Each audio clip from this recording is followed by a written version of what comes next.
सभिनी खे ख़ुशि रखे, आबाद रखे, दिलनि जूं जेके मुरादूं आहिनि, ख़्वाहिशूं आहिनि, तमन्नाऊं आहिनि, उहे पूरियूं थियनि ऐं उहे कम जेके अॼु ॾींहं ताईं नाहिनि थिया ऐं असांजी ख़्वाहिश आहे, दिलि में हसरत आहे त अलाह साईं उहे कॾहिं थींदा त अलाह करे उन कमनि जे हवाले सां का न का ख़ुशख़बरी ज़रूरु मिले या उहे कम थी वञनि अॼु इनशा अल्लाह ताला।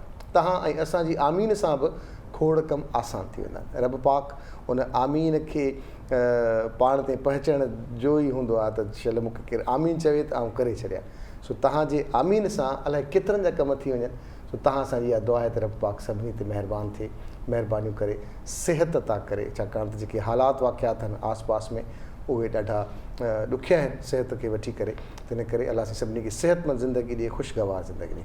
तव्हां कीअं आहियो? तव्हां ठीकु आहियो? ख़ैरियत सां आहियो? बिल्कुलु ख़ैर सां। तव्हां ठीकु आहियो? तबियत सही आहे तव्हांजी? मां बिल्कुलु ठीकु आहियां, शुक्र अलाह जो। ऐं मूंखे कल्ह मुंहिंजे ज़हन में इहो सुवालु हुयो त तव्हांजे टेरो कार्ड्स खां पोइ ऐं महिमाननि सां पोइ वरी पंहिंजी इतफ़ाक़ सां ॻाल्हि ॿोल न थी सघी हुई प्रोग्राम खां पोइ, त पर ऐं इहो चाहिण जी कोशिशि पिए कईसीं त तव्हां पंहिंजे लाइ टेरो कार्ड कढंदा आहियो को कमु करण जे लाइ, प्रोग्राम कढण लाइ, को बिज़नेस करण जे लाइ या का शइ करण जे लाइ, त तव्हांजो पंहिंजो टेरो कार्ड्स ते कीअं हूंदो आहे?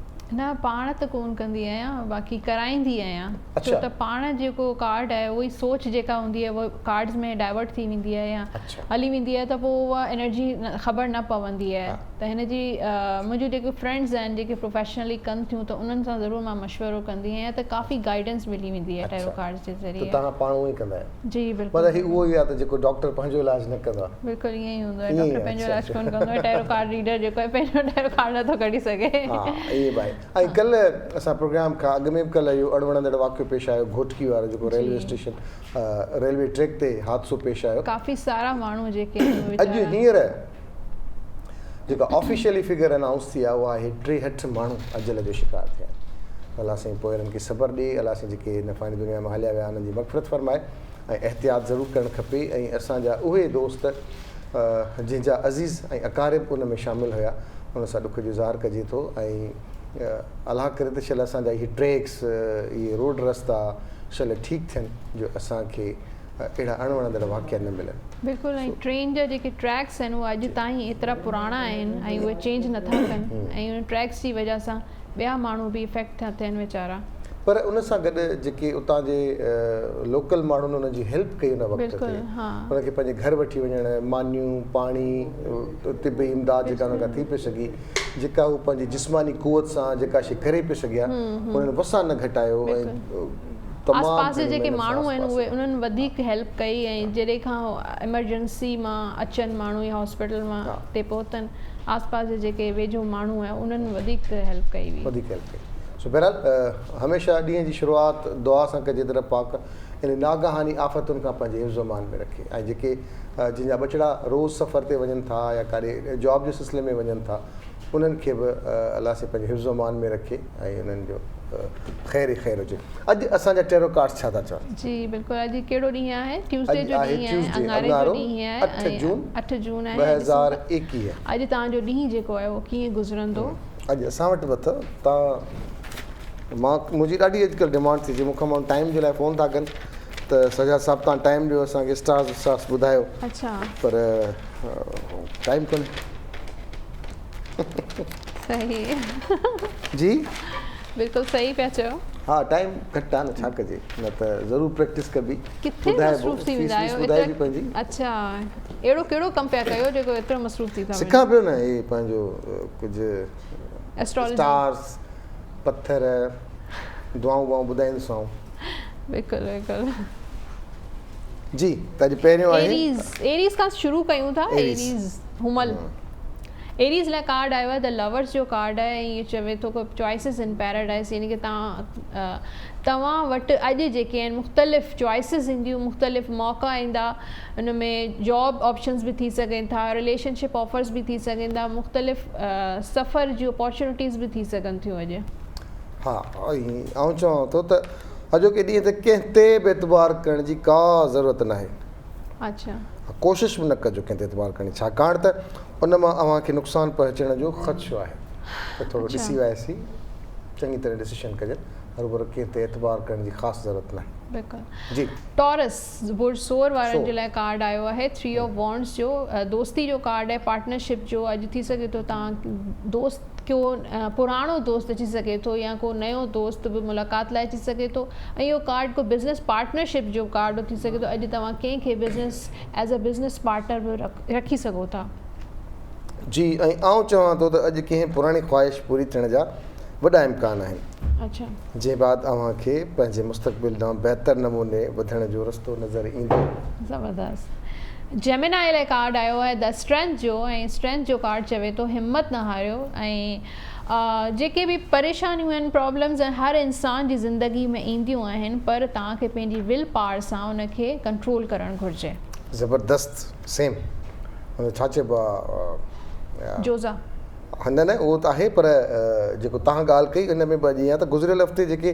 कम अणपूरा हुआ अॼु मुकमल थींदा अव्हांजे मुस्तक़िल मिज़ाजी नाहे इन करे अव्हांजा अक्सर कम रोलड़े जो शिकार थियनि था मुस्तक़िल मिज़ाजी वेरी इंपॉर्टेंट बिल्कुलु तमामु घणी ज़रूरी आहे मुस्तक़िल मिज़ाजी कंहिं बि कमु करण में कारोबार करण में जॉब करण में का शइ निभाइण में कुझु ॿुधाइण में मुस्तक़िल मिज़ाजी तमामु ज़रूरी आहे ज़बरदस्त 10 ऑफ पेंटिकल्स आहे कैंसर वारनि लाइ सुर्तान वारनि लाइ ऐं इहो कार्ड चवे थो अॼु ज़बरदस्त सक्सेस जो कार्ड आहे कामयाबी जो ॾींहुं आहे तव्हांजो ऐं फैमिली सां गॾु तव्हां अॼु जो ॾींहुं सुठे तरीक़े सां गुज़ारे सघो था ख़ुशियूं तव्हांजो इंतज़ारु पियूं कनि पर ख़ुशियूं तव्हांजो तव्हांजे घर खां ॿाहिरि इंतज़ारु पियूं कनि अॼु अंदरि कम जे हवाले सां अव्हांखे कंहिं ॿिए शहर ॾांहुं सफ़र करिणो पइजी सघे थो अच्छा अव्हांजो उहो सफ़र कामयाबु रहंदो भले फैमिली सां गॾु हलिया वञो हा ॿई कम थी वेंदा फैमिली बि राज़ी ॿाहिरि अच्छा ओके अच्छा लियो लाइ कार्ड आयो आहे पेज ऑफ सोर्ड जो ऐं इहो सोर्ड आहे तलवार आहे थोरी का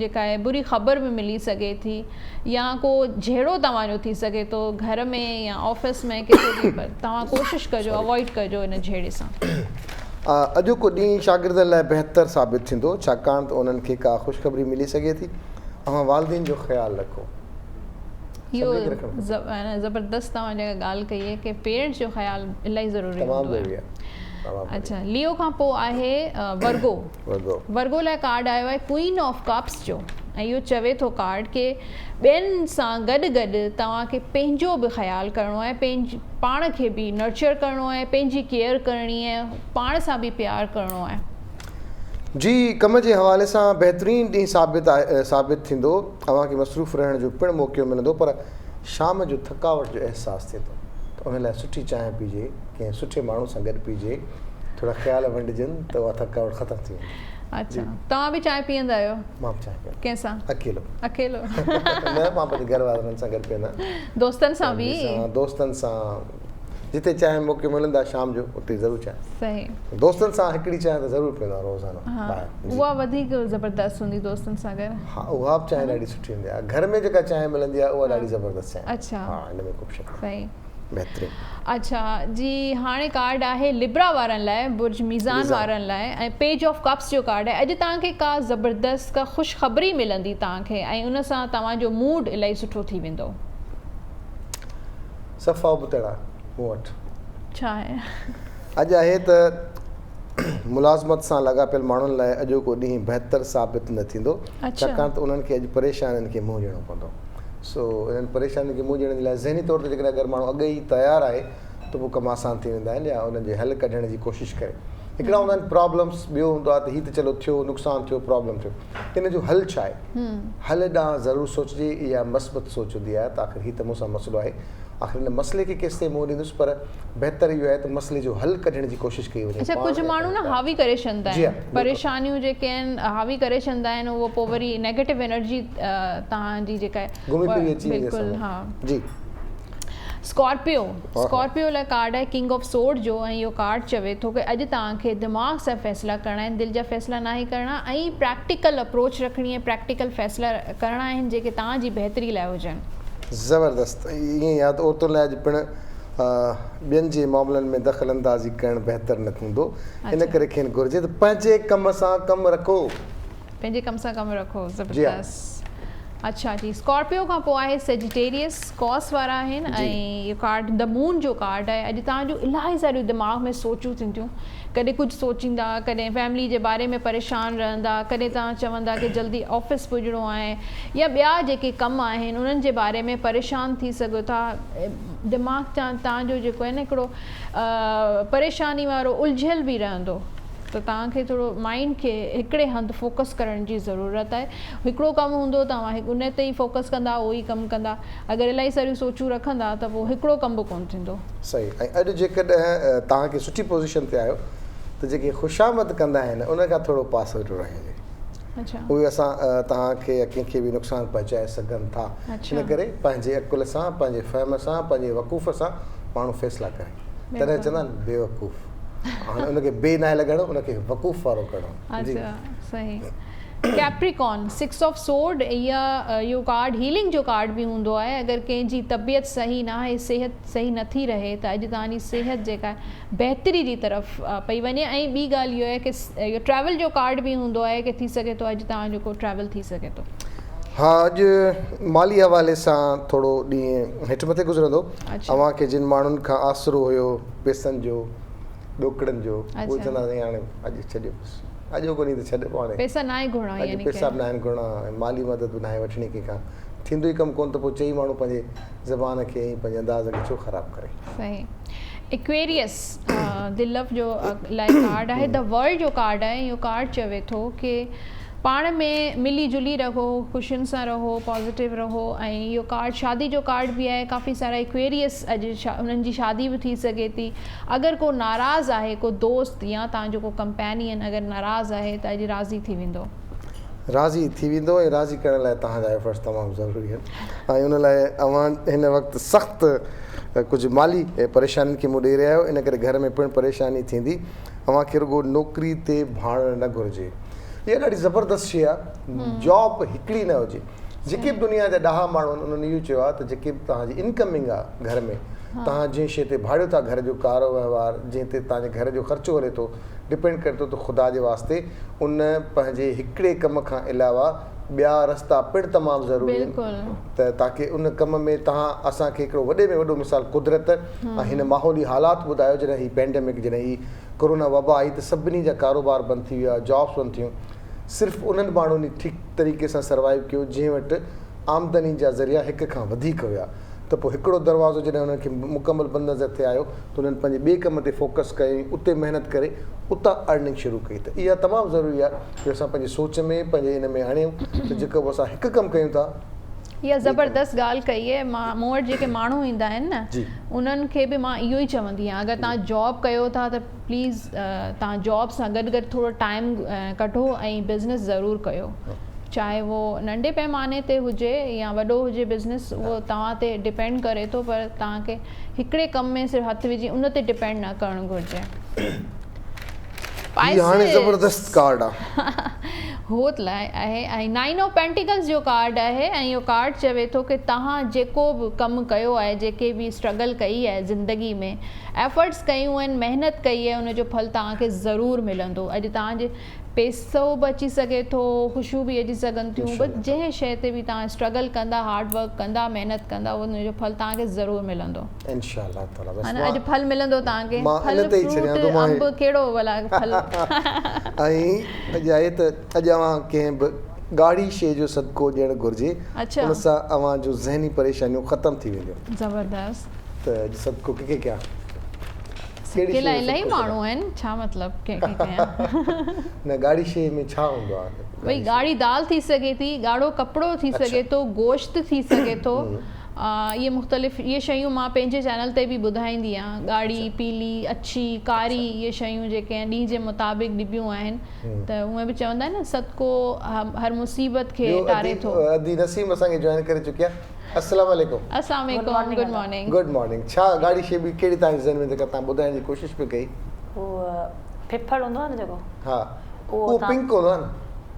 हुनमें गोश्त ॾिसो, हर तरह जो कलेजी या गोश्त आहे या ये पंहिंजे मथां सदको माना ॾेई पोइ तव्हां छत ते उछला छॾियो। हा, मां हूअ बि मूं वटि वीडियोज़ आहिनि। मां जिते रहंदो आहियां ख़ैर सां उहा ॾाढी मथे ऊचाई वारी जाइ आहे, त उतां थोरी का शइ उछलाईंदा त हिकदमि घणा हुनखे जेका सिरण हूंदी आहे, घणा माण्हू हुनखे हिल छॾींदा आहिनि ऐं के हुनखे कुझु छॾींदा आहिनि, पर असां दादू वारा हुनखे सिरण छॾींदा आहियूं, जेके लाड़काणे वारा अक्सर हिल छॾींदा आहिनि। मूंखे छो छॾींदा आहिनि उहो लाड़काणे वारनि खे ख़बर, पर ईगल सिरण उहे तमामु घणियूं अची वेंदियूं आहिनि हिकदमि, सवनि जी तादाद में अची वेंदियूं आहिनि हिकदमि। ऐं थोरी शइ उछलाईंदो आहियां, पोइ कोशिशि कंदो आहियां त जॾहिं घर जे लाइ गोश्त या चिकन वठी अचां त उन्हनि जे लाइ ज़रूरु कुझु न कुझु वठी अचां।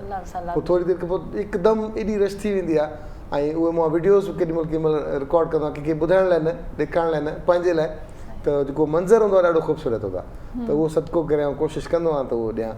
सो सलाह सां क़बूल करे इहे सदका ॾियूं था, तॾहिं त ख़ैरु आहे, जिते किथे ख़ैरु हूंदो। अदी नसीम छा था ठाहे? तंदूरी चिकन अॼु। अलाह साईं तो असांजो ख़ैरु करे। मां हींअर ई सदको ॾेई अचां पंहिंजो जेको धुओं थींदो तंदूरी वारो। न उहा तंदूरी नथी ठाहियां जेको सॼो पूरो धुओं थींदो, फ्राइड हूंदी आहे, फ्राई पैन में ठाहियां। अच्छा अच्छा। हा, पोइ तंदूरी चिकन में पैन में ऑयल विझंदासीं, पहिरीं त हिनखे मैरिनेट कंदासीं। तेल में ऑयल कीअं विझबो आहे दी? ओ फिर पैन में ऑयल, न तेल में ऑयल विझंदासीं, ज़बरदस्त। हिनखे मैरिनेट कंदासीं पहिरीं चिकन खे 30 मिनट। अॼु चिकन खे मुर्गी सां मिलाइजोसि न? हा, मुर्गी ऐं चिकन गॾु मिलाईंदा, चिकन ऐं मुर्गी गॾु मिलाइजो, कुकर जो गोश्त। अच्छा ठीकु आहे। हिनखे मैरिनेट कंदासीं त जो तंदूरी मसालो आहे उहो विझंदासीं, लूणु मिर्चूं, हैड, ॾही विझी पोइ हिनखे 30 मिनट या 20 मिनट्स त उहो हिनखे मैरिनेट कंदासीं। पोइ बाद में पैन में ऑयल विझी पोइ हिनखे हल्की बात आहे, मतिलबु मीडियम बिल्कुलु, हुन ते पोइ फ्राई कंदासीं, थोरो ऑयल विझी, घणो न। हुनखां बाद में कोयले जो जेको आहे हुन में अंदरि रखी पोइ असां जंहिंमें कोयले खे गरम करे, बिल्कुलु सफ़ा बिल्कुलु गरम करे, जीअं स्मोक ॾिबी त हुनजो टेस्ट जेको हुन में न कोयले जो बारबेक्यू जो अची वेंदो। पोइ हुन में ऑयल विझी पोइ ढक ॾेई छॾींदासीं 2 मिंटनि लाइ या 3 मिंटनि जे ॾिसंदा, जॾहिं हुनजो धुओं ख़तमु थी वेंदो पोइ असां उहो ढकण लाइ पोइ। अच्छा, तंदूरी चिकन हिकिड़ो सॼो होल चिकन हूंदो आहे, त तव्हां होल पिया ठाहियो या पीसिस करे पिया ठाहियो? पीसिस में ठाहियूं। अच्छा, हा, होल में नथा ठाहियूं। सही सही। उहो त पंहिंजी मर्ज़ी आहे, तव्हां कहिड़े तरीक़े सां बि शेप ठाहे सघो था। त नालो आहे तंदूरी चिकन, उनजो तव्हां कहिड़ो बि तरीक़े सां पंहिंजो ठाहे सघो था। सही। अच्छा अदी नसीम, सजा तव्हांखे ख़बर आहे कि हिकिड़ी रिसर्च आहे, साइंटिफिक रिसर्च आहे, कि जॾहिं बि तव्हां कुकिंग कयो त सुठे मूड सां कयो, ख़ुशि थी कयो, पॉज़िटिव थी कयो। ऐं ॿी ॻाल्हि इहा आहे कि हिकिड़ी नंढी जेका टिप आहे उहा इहा आहे कि जॾहिं तव्हां कुझु बि कुकिंग कयो त म्यूज़िक तव्हां प्ले करे छॾियो, सॉफ्ट म्यूज़िक, या त जेको तव्हांजो मतिलबु क़ुरान शरीफ़ जी का आयत तव्हां करे सघो था यूट्यूब ते, या त पोइ का भजन वग़ैरह जेको बि तव्हांजे मुताबिक़। ऐं अगरि न त तव्हां को सॉफ्ट म्यूज़िक प्ले करे ऐं पोइ वरी तव्हां कुकिंग कयो त तव्हांजी जेका एनर्जी आहे, पॉज़िटिव एनर्जी आहे, तव्हांजी जेके वाइब्रेशंस आहिनि उहे हुन में वेंदियूं। पाण बि करे सघो था सिंगिंग हुन टाइम ते, तव्हां बि कयो, पर म्यूज़िक ज़रूरु हलायो। म्यूज़िक ज़रूरी हूंदो आहे, जॾहिं न हुजे का शइ त जहिड़ो असांजो आवाज़ अंदाज़ आहे त जेको कुकड़ जो गोश्त असां ठाहियूं था निकिरी चवंदी आहे बसि कर, मूं बसि कई मुंहिंजा भाउ, छो त हिकिड़ो त मूंखे अॻे भाउ ते इहो त मां ई आहियां, वरी न त अहिड़ा आवाज़ अंदाज़ सां ॿुधायो, मूं कहिड़ो ॾोह कयो तव्हांजो। न त पोइ पाण मतिलबु सिंगिंग न कजे न, म्यूज़िक प्ले कजे ऐं पोइ वरी जेको आहे न कुकिंग तव्हां कजो, तव्हां इंजॉय बि कंदा, तव्हांजो जेका सोच परेशानी। अच्छा, अगरि तव्हां स्ट्रेस डिप्रेशन सां कुकिंग कंदा त उहो ई सोच जेका आहे उहा तव्हांजे फूड में हली वेंदी, खाधे में हली वेंदी। ऐं उन सां न ॿिया माण्हू जेके फैमिली में या जंहिंखे माण्हू तव्हांखे सर्व करिणो आहे उहो उन ई डिप्रेशन ऐं स्ट्रेस में अची सघनि था। घर वारा सम्झी वेंदा, मानी खाईंदा, अॼु कंहिंसां जहिड़ो थियो, मानी खाई ॿुधाईंदा अॼु कंहिंसां जहिड़ो थियो, अॼु का ख़ुशख़बरी मिली आहे। वाकई। अच्छा, मूं वटि हिकिड़ो कुक हो, न सही आहे इहो अदी नसीम, मूं वटि हिकिड़ो कुक हो काफ़ी 4-5 साल पहिरीं। उहो ईअं ई कुकिंग कंदो हो, जॾहिं ईंदो हो त पंहिंजे घरां विड़ी, पंहिंजी ज़ाल सां विड़ी अची वेंदो हो, ऐं पोइ वरी असां वटि ज़ोर ज़ोर सां थांव हीअं पचाइण, धड़ धड़ धड़ धड़।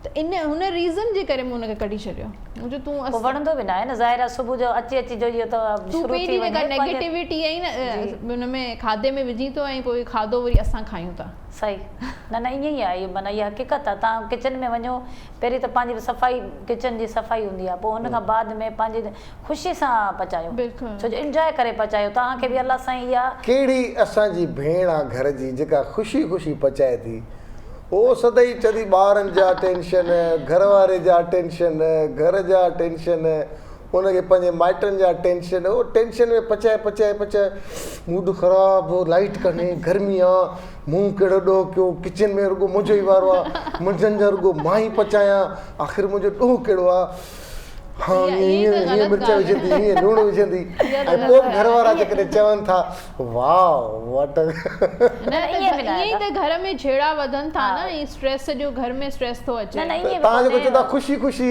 म्यूज़िक ॿुधो, असांजी भेनरूं हींअर खिलंदियूं आहिनि, जिते असां अचो थी तव्हां थोरो दादू में थोरो जेकबाबाद में जॾहिं -40 आहे, पंहिंजो +40 आहे, जॾहिं एॾी गर्मी आहे, साह थो वञे, लाइट कोन, वरी किचन में वेही असां गाना ॻायूं ऐं ॾाढा ख़ुशगवार मूड में असां पचायूं, असांजो साह थो वञे। कमु त ॾिसो करिणो आहे त तव्हां अगरि उनखे एंजॉय कयो त वधीक बेहतर। सोच में उन टाइम ते चई ॾींदा आहिनि, कोई भले मां बि हुजां, कॾहिं कॾहिं ज़ाहिर आहे गर्मी में माण्हू चई ॾींदो आहे जीअं हुते पंहिंजे किथे हूंदी आहे, पर ईअं न आहे, पंहिंजी कुकिंग सां दिलि आहे, उहो माना आहे, माना कहिड़ी बि कयो जी साफ़ जवाब ॾेई छॾियो। हा, उहे न करण जी कोशिशि कंदियूं आहिनि, पर उनजी मजबूरी हूंदी आहे कुकिंग करण। न मजबूरी न आहे अदा, इहा त पचाइण में कंहिंजी बि मजबूरी न हूंदी आहे।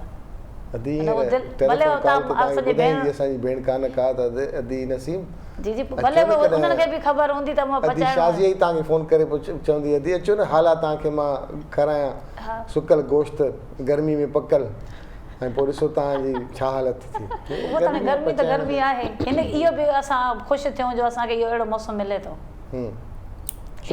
हा, इहो बि सुठो आहे असांजे लाइ फ़ाइदेमंद। बिल्कुलु, कल्ह मुंहिंजी दोस्त सां ॻाल्हि ॿोल थी कैनेडा में, त उहो त मूं हुनखे चयो त मां अॼुकल्ह मूं तव्हांजा ॾाढा फ़ोटास ॾिसां थो, घुमो फिरो था, चई ज़ालिम आहियो तव्हां, असांखे 1 खां 1.5 महीनो इहो मौसम मिले थो जंहिंमें असां सनी डेज़ ॾिसूं था, उस ॾिसूं था, त असांजी ख़ुशी जो का इम्तिहान आहे, ऐं तव्हां मां चयो अचो न असां वटि, माशाल्लाह रुॻो सनी डेज़ आहिनि, रुॻो उस ई उस आहे, तव्हां अचो पोइ छो भॼी आयो, चई त असां न अहिड़ा बि मुल्क आहिनि जंहिंमें 6 महीना बिल्कुलु ऊंदाहि हूंदी आहे। नॉर्वे वारे पासे उते तक़रीबन, ऐं इवन कैनेडा में खोड़ अहिड़ियूं जायूं हूंदियूं आहिनि जिते बिल्कुलु नंढो ॾींहुं थींदो आहे, सिज निकिरंदे निकिरंदे थोरी रोशनी थींदे 9-10 बजे रोशनी थींदी आहे सुबुह जो, ऐं शाम जो 3:30-4 बजे ऊंदहि थी वेंदी आहे। पर साॻी कैनेडा में सुबुह जो 4-4:30 बजे ज़बरदस्त रोशनी थी वेंदी आहे, वेंदे 5 बजे ताईं रोशनी थी वेंदी आहे, 4:30-4 ताईं, ऐं जॾहिं तव्हां फ्रींदा आहियो राति जो, त राति जो 9:45-10 बजे सिज लहंदो आहे। त गर्मियुनि में जॾहिं हीअ सीज़न आहे ख़ासि तौर ते, हिन में ॾींहं ॾाढा ढिघा वॾा हूंदा आहिनि, पोइ उहे जॾहिं हिननि ॾींहंनि में रोज़ा ईंदा आहिनि त पोइ उन्हनि खे सलाम कंदा आहियूं, तक़रीबन 20-21 कलाक रोज़ो, या लंडन में बि ईअं आहे त उते ॾींहं जी रोशनी तमामु घणी उनखे यूटिलाइज़ बि कंदा आहिनि सुठे तरीक़े सां, पर पॉज़िटिव ॻाल्हि इहा हूंदी आहे त उते घणी गर्मी न हूंदी आहे जंहिंजे करे रोज़ो बियर करे सघंदा आहिनि, पर जेकॾहिं गर्मी हुजे, ॾींहं ढिघा हुजनि, त पोइ शायदि रोज़ा या का ॿी इबादत उन्हनि जे लाइ ॾुखी थी पए। बहरहाल मौसम गर्म आहे, ऐं इन गर्म मौसम सां तमामु ज़रूरी हूंदो आहे त असां पाणी जो घणो इस्तेमालु कयूं, जेके बि लिक्विड वारियूं शयूं आहिनि, फ्रूट्स आहिनि, जूसिस आहिनि, पाणी आहे, सादो पाणी आहे, उनजो इस्तेमालु तमामु घणो कयूं, असांजे जिस्म खे, असांजी स्किन खे, असांजे वारनि खे, ऐं हू ओवरऑल सिहत जे लाइ पाणी त बहितरीनु आहे, पर गर्मियुनि में त ख़ासि तौर ते इन जो इस्तेमालु घणो करणु खपे। ऐं ख़ासि तौर ते असां उन्हनि खे बि चवंदासीं दोस्तनि खे जेके सिर्फ़ु ईद ते या जुमे ते वेंजंदा आहिनि, उहे अॼोके ॾींहंनि ते हिननि गर्मियुनि में 2 दफ़ा ज़रूरु वेंजनि। 2 दफ़ा नथा अफोर्ड करे सघनि, पाणी जी किल्लत आहे या का ॿिया प्रॉब्लम आहिनि, त 1 दफ़ो त लाज़िमल मलज़ूम आहे त माण्हू खे वेंझणु खपे। हुन लाइ तमामु सुठा स्किन जे हवाले सां, वारनि जे हवाले सां, सिहतमंद ज़िंदगी तॾहिं ख़ुशगवार लॻंदी आहे जॾहिं चहिरा ख़ूबसूरत लॻंदा आहिनि, त उन लाइ डॉक्टर नदीमुद्दीन सिद्दीकी ख़ूबसूरती जो डॉक्टर असां सां गॾु मौजूदु आहे। अस्सलाम वालेकुम डॉक्टर साहब, कैसे हैं? अल्हम्दुलिल्लाह मैं ठीक हूँ। क्या हो गया स्किन को सर आजकल लोगों की? दरअसल 2 चीज़ें होती हैं जी, एक तो मौसम का असर, और दूसरा जो लोग खुद से अपने ऊपर जो है ना वो कर लेते हैं। मतलब चले मौसम का असर तो है, लेकिन उल्टी सीधी चीज़ें जो लगाना होती हैं ना चेहरे पर, वो ज़्यादा ख़तरनाक होता है, और उससे जो होता है आपकी स्किन ज़्यादा मुतासर होती है बनिस्बत जो सीजनल या वेदर का जो है इफ़ेक्ट होता है। तो कोशिश ये करें कि चलें मौसम की वजह से है, ठीक है, आप वो तो एक बीमारी में कंसिडर किया जाएगा कि हाँ जी मौसम था तो स्किन पर ये इसका असर हुआ, लेकिन ज़्यादातर अब जो ट्रेंड आ गया है गुज़िश्ता मेरा ख्याल है 10-15 साल से, वो आप ये देखें कि हर लड़का हर लड़की गोरा होने के लिए, खूबसूरत होने के लिए मुख्तलिफ़ किस्म की जो है प्रोडक्ट इस्तेमाल सर 15 मिनट में गोरी गोरी ऐसे तो नहीं होगी। यस ऑफ कोर्स। तो ये जो है ना, ये बड़ा ख़तरनाक काम है। हथेली पे सरसों जमाना जैसे कहते हैं, ऐसा हो नहीं सकता है। और अगर इस तरह से कोई चीज़ होती है तो ज़ाहिर है कि वो नुकसानदेह है। तो ये लोग जो है वो नहीं समझते हैं और उस वक्त हमारे पास आते हैं जबकि वो अपनी स्किन को डैमेज कर चुके होते हैं। एग्जैक्टली। तो उससे पहले ही आ जाए, है ना। अगर मतलब ये कि अगर आपको कोई मसला है, आप चाहते हैं कि जी हमारा रंग साफ़ होना चाहिए, हमारी जिल्द ग्लो करना चाहिए, तो आप पहले आ जाओ, बजाय ये कि आप मुख्तलिफ़ किस्म के टोटके, नुस्खे, फार्मूले, ब्यूटी पार्लर की क्रीमें, मुख्तलिफ जो होते हैं कॉस्मेटिक बेचने वाले, वो क्रीमें बना के देते हैं। उसके बाद ख़राब करके फिर आकर जो है रोते हुए आते हैं और बताते हैं कि जी हमने इससे किया, फलाना मरहम लगा लिया, फलाना उसने कहा था कि इससे ऐसा हो जाएगा वैसा हो जाएगा। तो इन चीज़ों को जो है ना, मतलब समझना चाहिए कि देखिए अगर कोई भी चीज़, हर चीज़ का एक प्रॉपर मतलब होता है। जो भी अगर आप समझें स्पेशलिस्ट, जिस तरह से फ़र्ज़ करें कि आपकी अगर फ्रिज घर का ख़राब हो जाता है, एसी ख़राब हो जाता है, तो क्या खुद कर सकते हैं? कोई बताए कि जी इसका ये पुर्जा बदल दो, इसका कंडेंसर बदल दो, यूँ कर दो, ऐसा हो सकता है? नामुमकिन। लेकिन जब कोई हमारे स्किन के लिए कोई मशवरा देता है तो लोग फ़ौरन कबूल कर लेते हैं। भाई आपका ये एसी या फ्रिज तो 50-60 हज़ार रुपये का है, ठीक है ना। उसके लिए तो आप जो है बाकायदा प्रॉपर मैकेनिक को बुला के दिखाते हैं या उसकी दुकान पर ले जाते हैं। आपकी जिल्द, आपका जिस्म जो कि अनमोल है, जिसको कोई कीमत ही नहीं है, बेशबा है, उसके लिए वो बता देंगे वो फलाने के पास चले जाओ, वो क्रीम बना के दे देगा, फलानी बना के दे देगी। और उसके बाद क्या होता है? उसके बाद जब वो ख़राब होता है तो फिर हमारे पास आते हैं कि डॉक्टर साहब अब 15 दिन रह गए, ये चेहरे पे दाने निकल आए, झाइयाँ पड़ गई हैं, झुर्रियाँ निकल आई हैं, और इसकी शादी 15 दिन बाद है, अब आप फौरी तौर पर कुछ करें। क्या करेंगे हम? मैं तो स्ट्रेट फॉरवर्ड मतलब समझाता हूँ। हमने अंग्रेज़ से पढ़ा है, अंग्रेज़ कहते हैं काउंसलिंग करो, समझाओ। अगर आपने अच्छी तरह काउंसलिंग कर दी, समझा दिया मरीज़ को, तो समझेंगे 50% तो उसका इलाज वहीं पर हो गया। ऐसे कैसे मुमकिन है कि आप आज बीज लगाते हैं, कल वो पौधा बन जाए और परसों फल देने लगे? दवाई दवा है, कोई जादू तो नहीं है।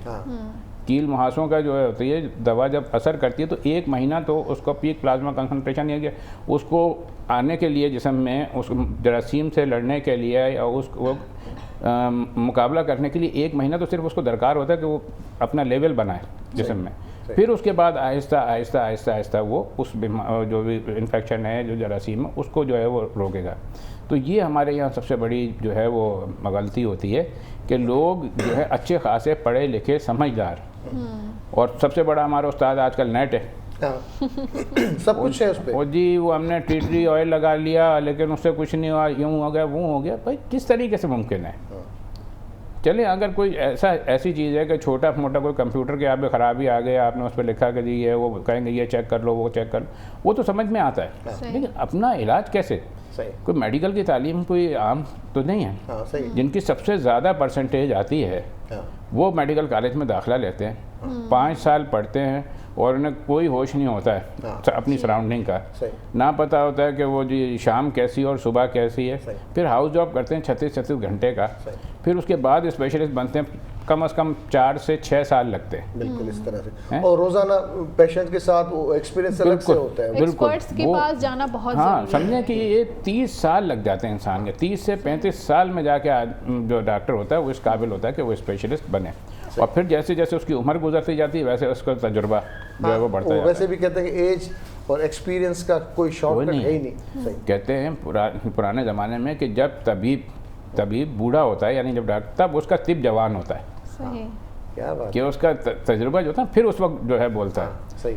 हमारे उस्ताद हमें यह कहा करते थे आज से 30-31 साल पहले, जब मैं डर्माटोलॉजी में आया था, नया हाउस जॉब शुरू किया था जिना अस्पताल में, तो वो ये कहते थे कि आप हर पर्चे पे डायग्नोसिस लिखें, आप हर पर्चे पे डायग्नोसिस लिखें। क्यों? ट्रीटमेंट गलत हो जाए कोई बात नहीं, हाँ। ठीक है ना, लेकिन डायग्नोसिस गलत नहीं होनी चाहिए। सही। अगर डायग्नोसिस गलत हो गई हाँ। तो फिर समझेंगे, फिर तो बिल्कुल, मानो यानी treatment कि कैसे होगा? आपने जो बिल्डिंग खोदी थी उसकी बुनियाद ही गलत रख दी, गलत रख दी। तो बिल्डिंग तो गिरेगी। सही। और आजकल मैं ये देखता हूँ कि वो जो ना डायग्नोसिस लिखी, मेरे हर प्रिस्क्रिप्शन पे डायग्नोसिस लिखी होती है। आप दुनिया में कहीं भी चली जाओ, हाँ। कम से कम डॉक्टर दूसरा देखेगा कि भाई मैंने इससे इलाज कराया, वो ये तो समझे ना कि ये मसला था क्या, क्या था? मसला क्या था, डॉक्टर ने क्या प्रॉब्लम डायग्नोस किया था, प्रोविजनल डायग्नोसिस उसकी क्या थी, और फिर उसको किस तरीके से लेके चला। तो ये तमाम चीज़ें जो होती हैं तजुर्बे से होती हैं और बाकायदा मेहनत से होती हैं। इस तरह से नहीं होता कि नेट पे देखा, अपने ऊपर इस्तेमाल कर लिया और फिर डॉक्टर से मुतालबा कि डॉक्टर साहब ये तो अब 1 हफ़्ता रह गया है। बाज़ों का तो मैंने ये भी देखा है कि 2-2 3-3 दिन डॉक्टर साहब परसों इसने माइयों बैठना और ये वो कर लिया इसने। हो। सोचें मतलब कैसे, फिर हम क्या करें। अच्छा, गर्मियों में क्या कॉमन इश्यूज हैं स्किन से? गर्मियों में सबसे पहले तो पसीना, ठीक है ना, नेमत है। पसीना नेमत बिल्कुल है, लेकिन अगर हद से ज़्यादा हो, जिस तरह से कि हमारे यहाँ बिल्कुल ह्यूमिडिटी हो जाती है, पानी आएगा तो मतलब ज़्यादा आएगा तो नहीं तो भाई देखें ना, अगर जितना पसीना आपको आ रहा है अच्छा। उस हिसाब से अगर खुश्क भी हो रहा है हाँ। जिस्म पे से, तो ठीक है।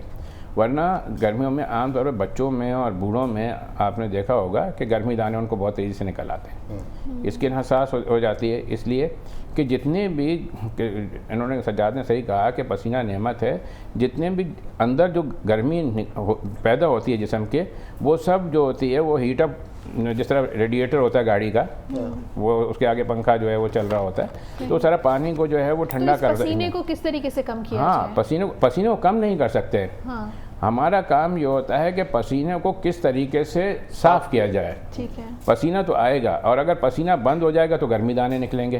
अच्छा। हाँ, और गर्मी दाने अगर बहुत ज़्यादा निकले उसमें इन्फेक्शन हो जाएगा, नतीजे के तौर पर पीप वाले फोड़े निकलना शुरू हो जाएंगे, क्योंकि अंदर से तो बारीक बारीक सुराख लाखों करोड़ों की तादाद में हमारे जिस्म में हर बाल के साथ एक सुराख होता है, तो पसीना जो होता है वो चारों तरफ से जिस्म से निकल रहा होता है। अब वो निकलने के, अगर उसमें कोई इन्फेक्शन हो जाए उस नाली में, जिससे कि अंदर से पसीना बाहर आ रहा है, तो क्या हो जाए, नाली का मुंह बंद हो जाएगा, और अगर उसका मुंह बंद हो गया तो ऊपर से तो कुछ नहीं आ रहा है, लेकिन अंदर ही अंदर पसीना खाल के अंदर जमा हो रहा है।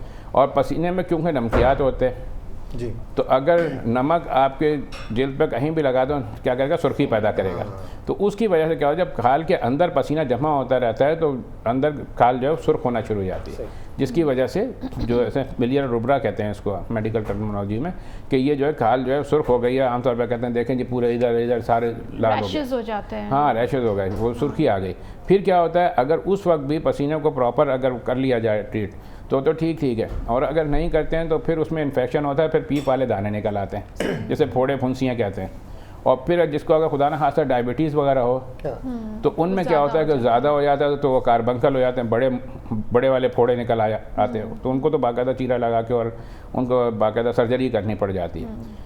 पसीने का जहाँ तक ताल्लुक़ है, पसीना कम नहीं कर सकते, पसीने को हम न्यूट्रलाइज़ करते हैं। पसीने को यानी इस तरह से करते हैं कि वो हमारे जिस्म पे अगर जमा होता है, ज़ाहिर है कि हर वक्त तो आदमी नहीं नहा सकता, लेकिन ये कि प्रॉपर जो है हिफ़्ज़ान सेहत का ख्याल करे।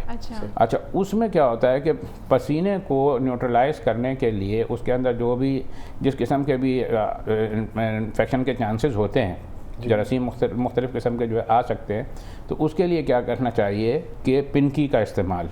मैं हमेशा पिछले कई सालों से आपके साथ जब भी आता हूँ, गर्मियों के मौसम में बात होती है, पोटाशियम परमैंगनेट जिसे पिनकी कहते हैं आम ज़बान में, एक काला सा पाउडर होता है जैसे कि सुरमा। अच्छा। ये आम तौर पर मेडिकल स्टोर में मिल जाता है, और ये पंसारी और ये पोटाशियम परमैंगनेट पिनकी, पोटाशियम परमैंगनेट पिनकी के नाम से। तो उस सुरमे जैसे पाउडर को आधी चुटकी लेकर जब नहाते हैं, आधी चुटकी आधी बाल्टी पानी में डाल दें, बहुत थोड़ा सा होता है, इससे रंग निकलता है, पानी का रंग जामनी सा हो जाता है। अच्छा। पर्पल कलर हो जाएगा। तो डार्क रेड या पर्पल, जब पर्पल कलर हो जाए, जामनी सा रंग हो जाए पानी का आधी बाल्टी का, उसमें आधी बाल्टी सादा पानी डाल दें। अच्छा। तो उससे क्या होता है कि उसका रंग पर्पल से लाइट होकर पिंक हो जाता है, गुलाबी। अच्छा। इसीलिए से पिंकी बोलते हैं। हाँ, तो ऐसा रंग करें जैसे अपना नाखून का रंग, और 2 मरतबा दिन में इस पिंकी के पानी से नहाएं। साबुन आप कोई भी इस्तेमाल कर सकते हैं। अच्छा।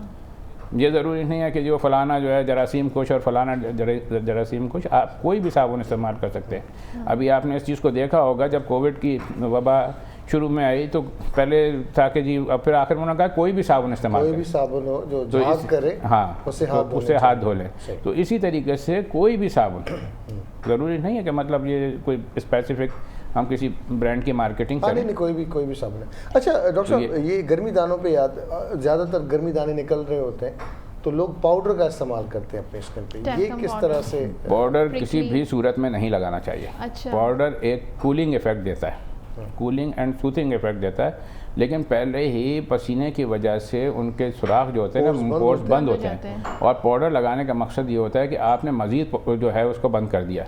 एक ठंडक का तो एहसास आपको हो गया वक्ती तौर पर, लेकिन फिर क्या हुआ कि आपने वो सारे मसाम और बंद कर दिए। तो नतीजा क्या हुआ कि गर्मी दाने और होंगे। अच्छा। हाँ, तो इसका ये है कि आप ज़्यादा से ज़्यादा कोशिश करें, जो पसीना आपके ऊपर जमा हो रहा है, जो नमकियात आप पे जमा हो रहा है, आप उसे वॉश आउट धोएं, नहाएं। और सबसे बेहतर नहाने के लिए जो मैंने बताया ना कि पिंकी का पानी, लाइट पिंक, अपने अंगूठे चाहे थोड़े सा पानी में ही नहा लें, लेकिन ये है कि कोशिश यही करें कि सारा पसीना जो है ना सर से पैर तक वो सारा धुल जाए, चाहे 2 मरतबा 3 मरतबा जैसे। और बात से बात निकली तो एक बात और कि पानी जो है वो नमकीन खारा नहीं होना पानी चाहिए। या बोरिंग का पानी नहीं होना चाहिए। सही। मीठा ये- पानी कराची होना वाले चाहिए। क्या करें सर, मजबूरी है? उसके लिए भी हमने हमेशा हर किसी का एक सोल्यूशन होता है। उसका सोल्यूशन ये है कि 1 आध बाल्टी मीठा पानी कहीं से ले आए, उसको बड़ी बोतलों में कर लिया।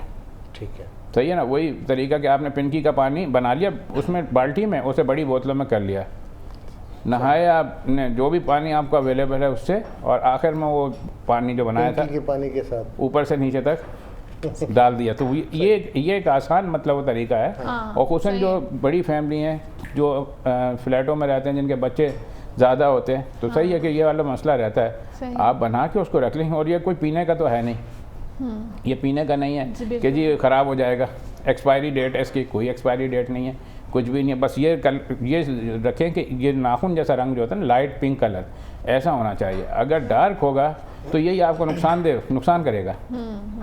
अगर ज़्यादा पर्पल कलर, बस थोड़ा सा एक चुटकी डाल दें। आधी चुटकी बहुत होता है। सही। अच्छा डॉक्टर साहब, बाज़ों का जैसे आपको ज़्यादातर लोग, जैसे मैं भी, जी। बाज़ों का ये होता है, काफ़ी लोगों के साथ ये प्रॉब्लम होती है, जब भी खाना खाते हैं तो सर में पसीना आना शुरू होता है, हाँ। चेहरे पे या सर पे पसीना। बिल्कुल, बास के नाक पर आता है। हाँ, मैं नाक से तो नहीं, नाक के ऊपर जो है ना, वो मिर्चों की छोटे-छोटे- वजह से तो नहीं आता, जो मसाले हम बिल्कुल, खाते हैं बिल्कुल, स्पाइसेस हाँ। की नहीं वजह से आता है। मसाले भी भले ना हो, जी। खाना हो दोपहर का, गर्म खाना हो, जो भी हो, तो उससे भले लाइट बना हो, लेकिन पसीना आना शुरू होता है। मुझे कम आता है, हाँ। मैं दूसरों की बात कर रहा हूँ। बिल्कुल सही कह रहे हैं। इसे कहते हैं गैस्ट्रेटरी हाइपरहाइड्रोसिस। गैस्ट्रेटरी हाइपरहाइड्रोसिस दरअसल हमारे जो होता है ना, एक अंदर का भले सर्दियाँ निज़ाम, हो लेकिन वो हाँ, अंदर का निज़ाम कुछ ऐसा होता है कि उसमें नर्व होती है, एक वेगस नर्व, उसका मतलब वो काफ़ी वजूद पर उसका असर होता है। अच्छा। हाँ, तो ये जो होती है आगे तक जो है इसका, ये पूरे जिस्म में, मतलब अंदर से स्टमक से उसका ताल्लुक उसकी होता है, वायरिंग मुंह पूरी से- कंप्लीट है। मुंह से उसका ताल्लुक होता है, हाँ। ऊपर से नीचे तक। तो बाज़ लोगों में ये गैस्ट्रेटरी हाइपरहाइड्रोसिस होता है, लेकिन ये कोई बीमारी की अलामत नहीं है। नहीं है। सही। ये कुछ भी नहीं है। ठीक। और जैसे वो मिर्चें खाते लोगों हैं को तो देख के थोड़ा सा शर्मिंदगी का एहसास होता है कि यार नहीं। लोग क्या कहेंगे कि नहीं, अब कोई मतलब- किसी का नहीं, ऐसा कुछ नहीं देखिए, कहते। हाँ, आपने अपनी ज़िंदगी का एक उसूल बनाया कि मैंने अपनी ज़िंदगी अपने हिसाब से गुजारनी है। हाँ। बस सही बात ये जो है ना, बड़ा गलत है कि लोग क्या कहेंगे। दुनिया का सबसे बड़ा रोग क्या कहेंगे लोग। हाँ, ये एक किस्सा मैं कभी कभार सुनाता हूँ कि एक गधा था, 2 बाप बेटे जा रहे थे। बाप जो था गधे पे बैठा हुआ था, जा रहा था, और बेटा जो था पैदल। तो लोगों ने कहा कि वो कितना जालिम बाप है, छोटा बच्चा है, उसको जो है नीचे चला रहा है पैदल और खुद बैठा हुआ गधे पे है। बैठा है। नतीजा ये हुआ, उसने कहा कि अच्छा बेटा तू बैठ जा, मैं पैदल चलता हूँ। फिर आगे गए तो लोगों ने कहा कितना ये जालिम बेटा है, खुद बैठा हुआ और बाप पैदल चल रहा है। फिर क्या हुआ कि उन्होंने कहा कि चले ऐसा करते हैं, दोनों गधे पे बैठ जाते हैं। जब थोड़ा सा आगे गए, लोगों ने कहा कितने जालिम बाप बैठे हैं, गधे जिसने पे जुल्म किया हुआ गधे पे है। जुल्म कर। अब उन्होंने कहा लेकिन करें- लोग किसी चीज़ में खुश नहीं हाँ, है। तो फिर उन्होंने कहा कि अब करें क्या, चलो ऐसा करते हैं, एक डंडा लेते हैं, उसमें गधे के पैर बांध के एक इधर से आगे से तुम पकड़ो, पीछे से हम गधे को अपने कंधों पे लेके चलते हैं। आगे जो था वो एक नहर थी, पुल पे से गुजरे, गधे ने अंगड़ाई ली और गधा और वो दोनों जो थे दरिया में गिर गए। सही। तो फायदा है कि लोगों की बातों पे करेंगे तो दरिया में गिरने वाली दरिया बात में है। गिरे। अच्छा, एक बहुत बड़ा मसला है हेयर फॉल का, जी, तो वो किस तरीके से इसको मैनेज किया देखें, जाए? हेयर फॉल का जहाँ तक ताल्लुक़ है, सबसे पहले जो होता है ना, उस हेयर्स के लिए 2 चीज़ों की ज़रूरत होती है। एक होती है प्रोटीन। अच्छा। मैं समझा एक होती है ब्लेड की, दूसरी कैंची की।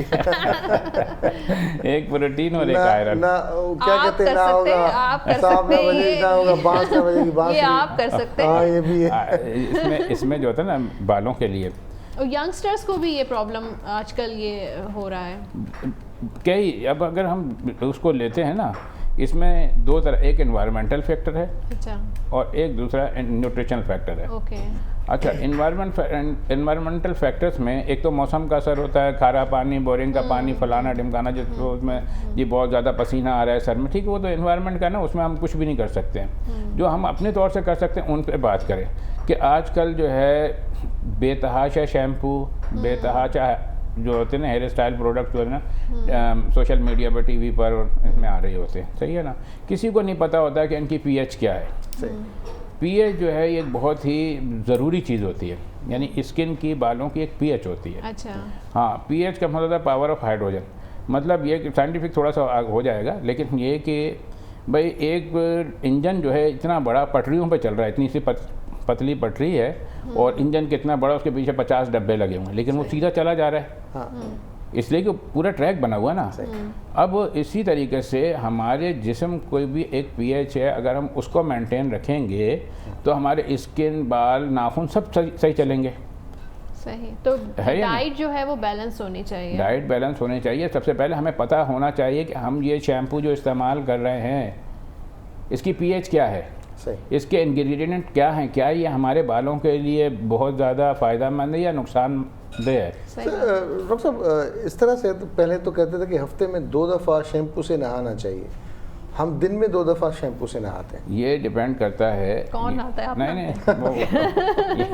ये डिपेंड करता है कि अगर आपके सर में पसीना बहुत आता है अच्छा, तो आप 1 मरतबा, 2 मरतबा नहीं, 1 मरतबा आप जो है ना नहा सकते हैं। अच्छा। वो भी अब वही वाली बात है कि ये तो हम स्पेशलिस्ट ने पढ़ा है, सारी ज़िंदगी इसी में गुजार दी, तो हम बता सकते हैं कि जी कौन सा आपके लिए बेहतर है। सही। आप खुद से लेकर अगर कुछ भी करते हो तो आपको नहीं पता कि आपके बालों को से फ़ायदा होगा या नुकसान पहुंचेगा।